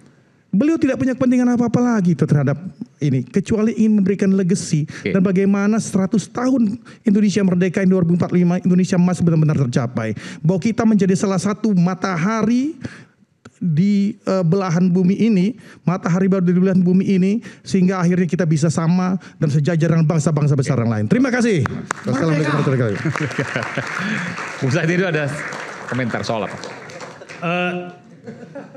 Seminggu ini kita dipertontonkan dinamika pengambilan keputusan yang menurut saya sensitivitas sosialnya rendah.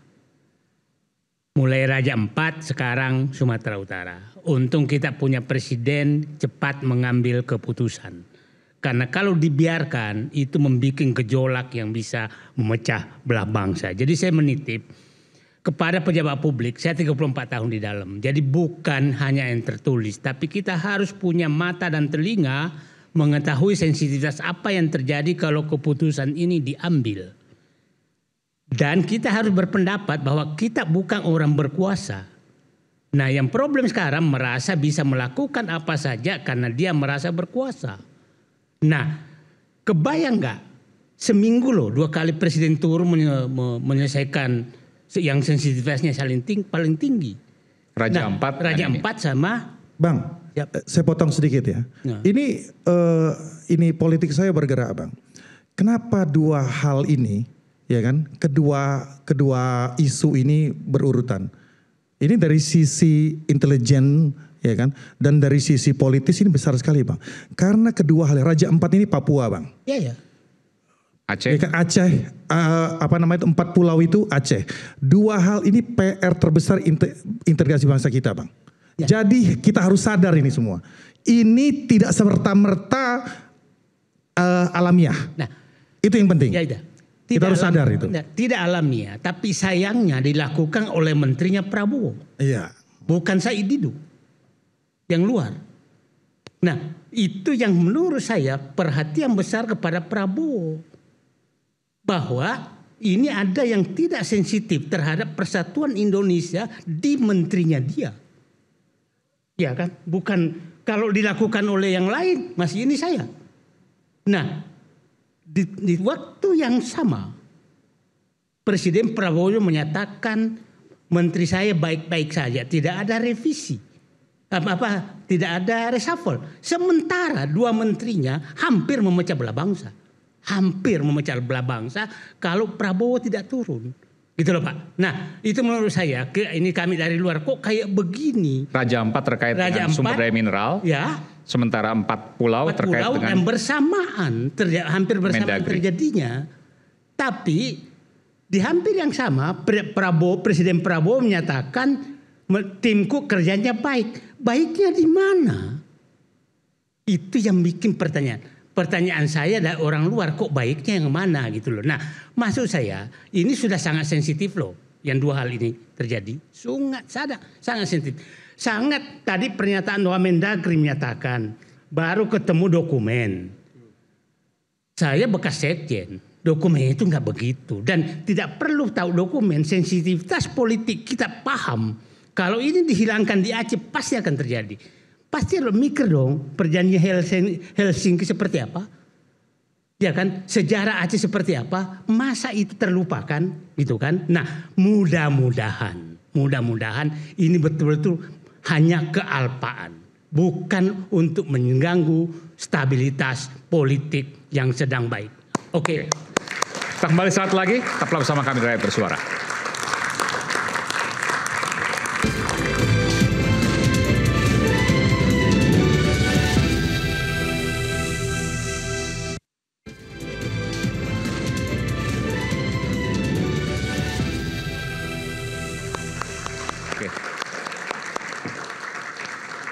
Saya mulai Bung Adi Azwan, closing statement silakan.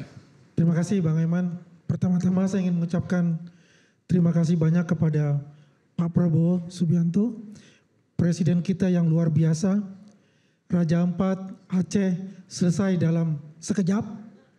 Dan inilah merupakan kehebatan beliau dari bagaimana beliau memimpin negara ini, ya, sehingga bisa mencapai nanti asta-cita dan juga pemuda kita 2045 menjadi pemuda yang mampu memimpin dunia.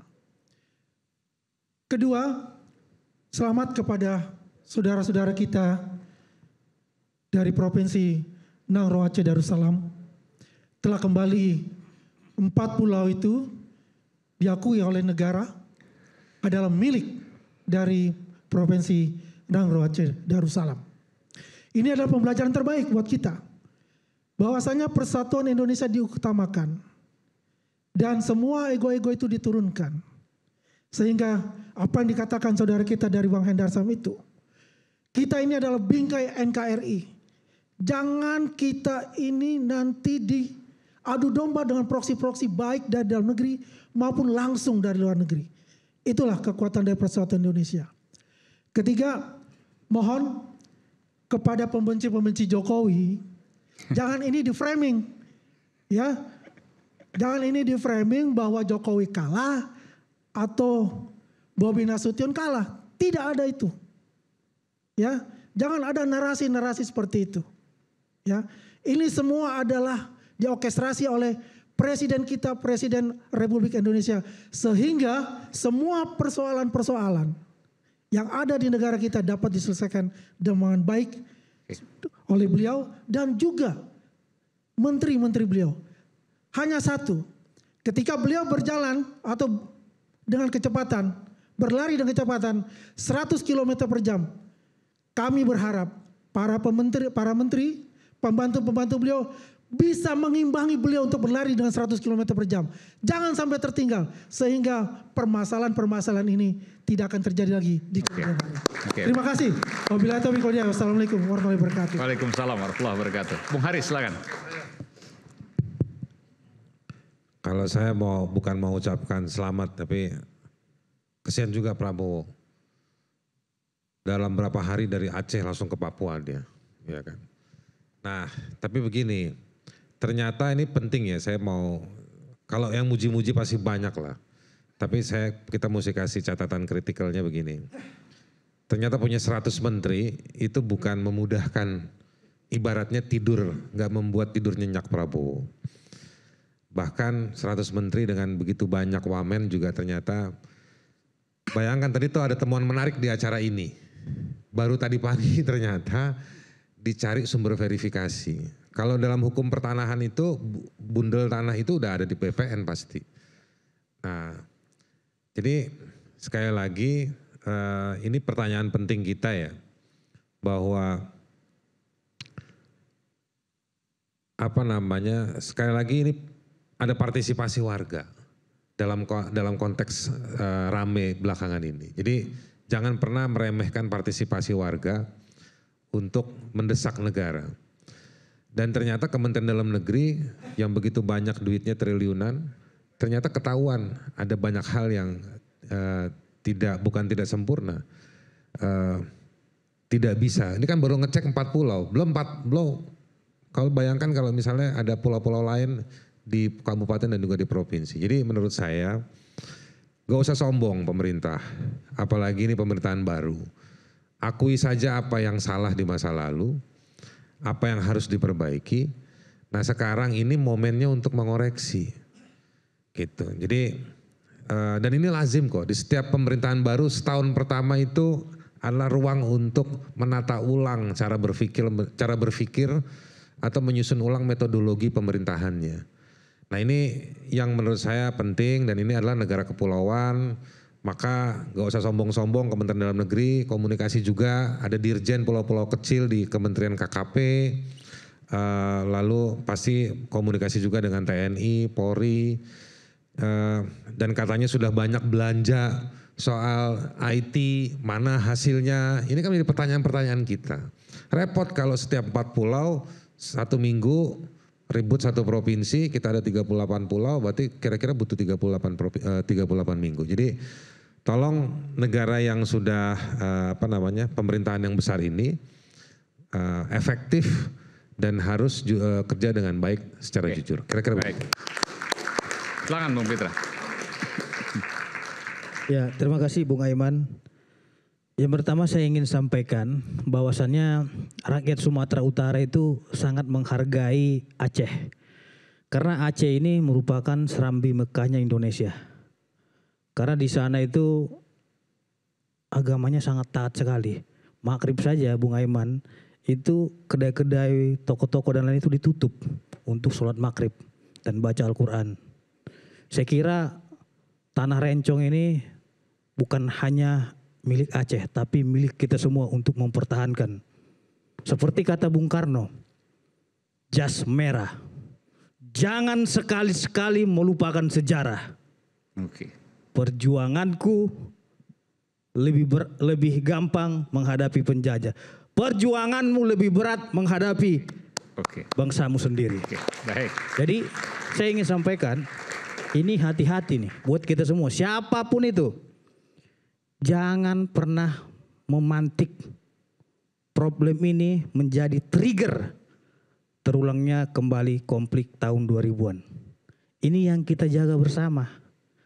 Saya selaku warga negara Indonesia, putra daerah Sumatera Utara, bertanggung jawab atas persoalan ini. Karena saya adalah rakyat yang tunduk dan patuh untuk menjaga keutuhan dan persatuan bangsa kita.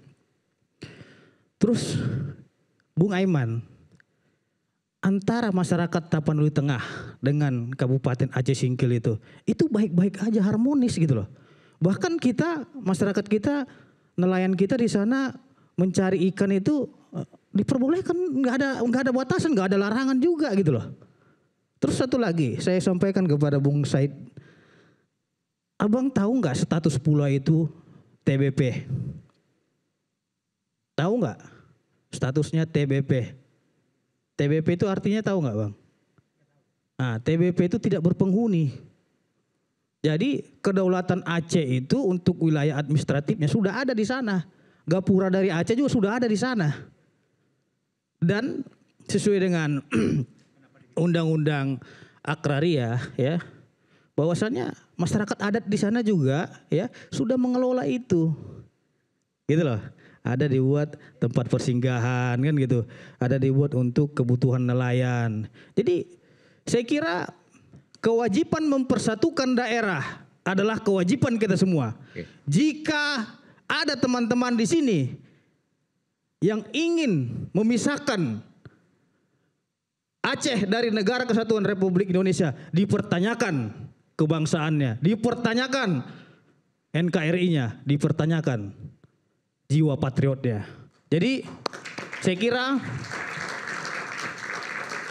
singkat aja, Bang. Di dalam persoalan ini saya ingin menyanyikan sebuah lagu Anak Medan.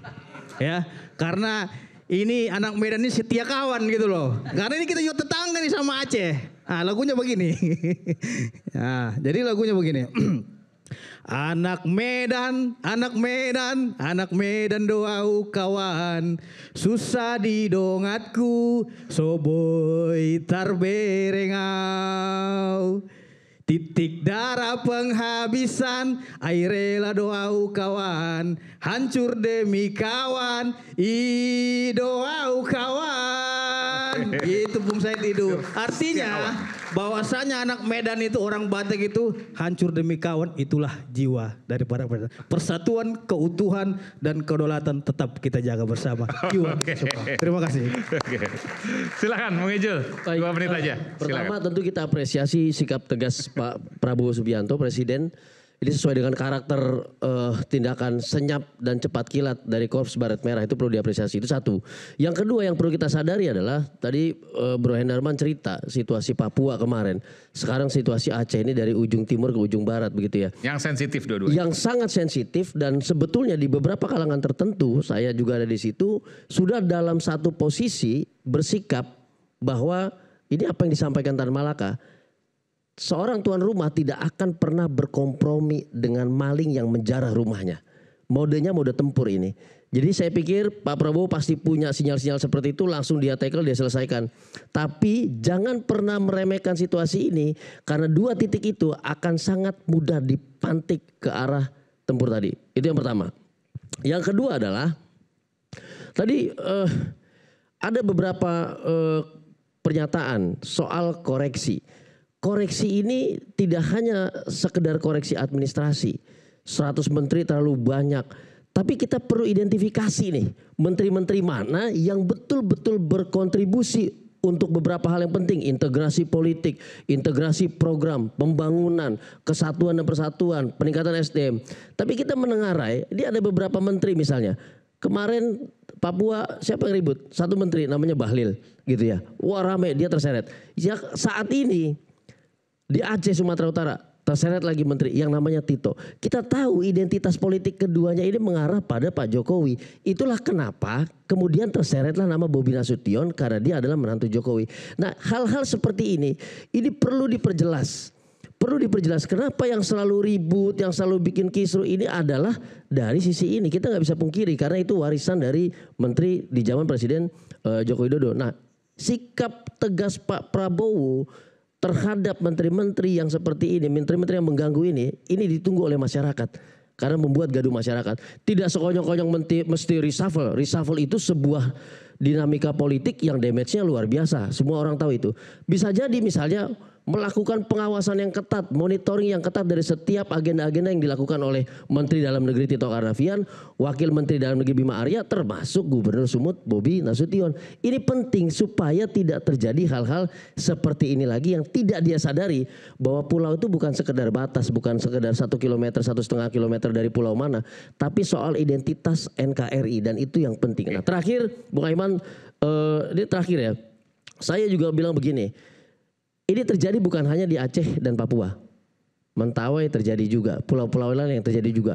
Apakah kita mesti menunggu ini viral dan meledak, membuat kericuhan, atau sesegera mungkin ditertibkan semuanya dan langsung di take over oleh Presiden? Begitu Iman, terima kasih. Oke, silakan Bung Hendarsam. What can I say? Udah selesai semua tadi saya sampaikan. Jadi saya ingin ngomong apa ya? Bahwa sebenarnya setiap tadi mungkin mau jawab dari apa yang disampaikan oleh Bung Ijul soal tri dan lain sebagainya. Oh ya, jadi gini melihatnya seperti itu. Jadi kita juga harus melihatnya itu dari perspektif seorang negarawan. Jadi tentunya tidak bisa melihatnya itu secara parsial.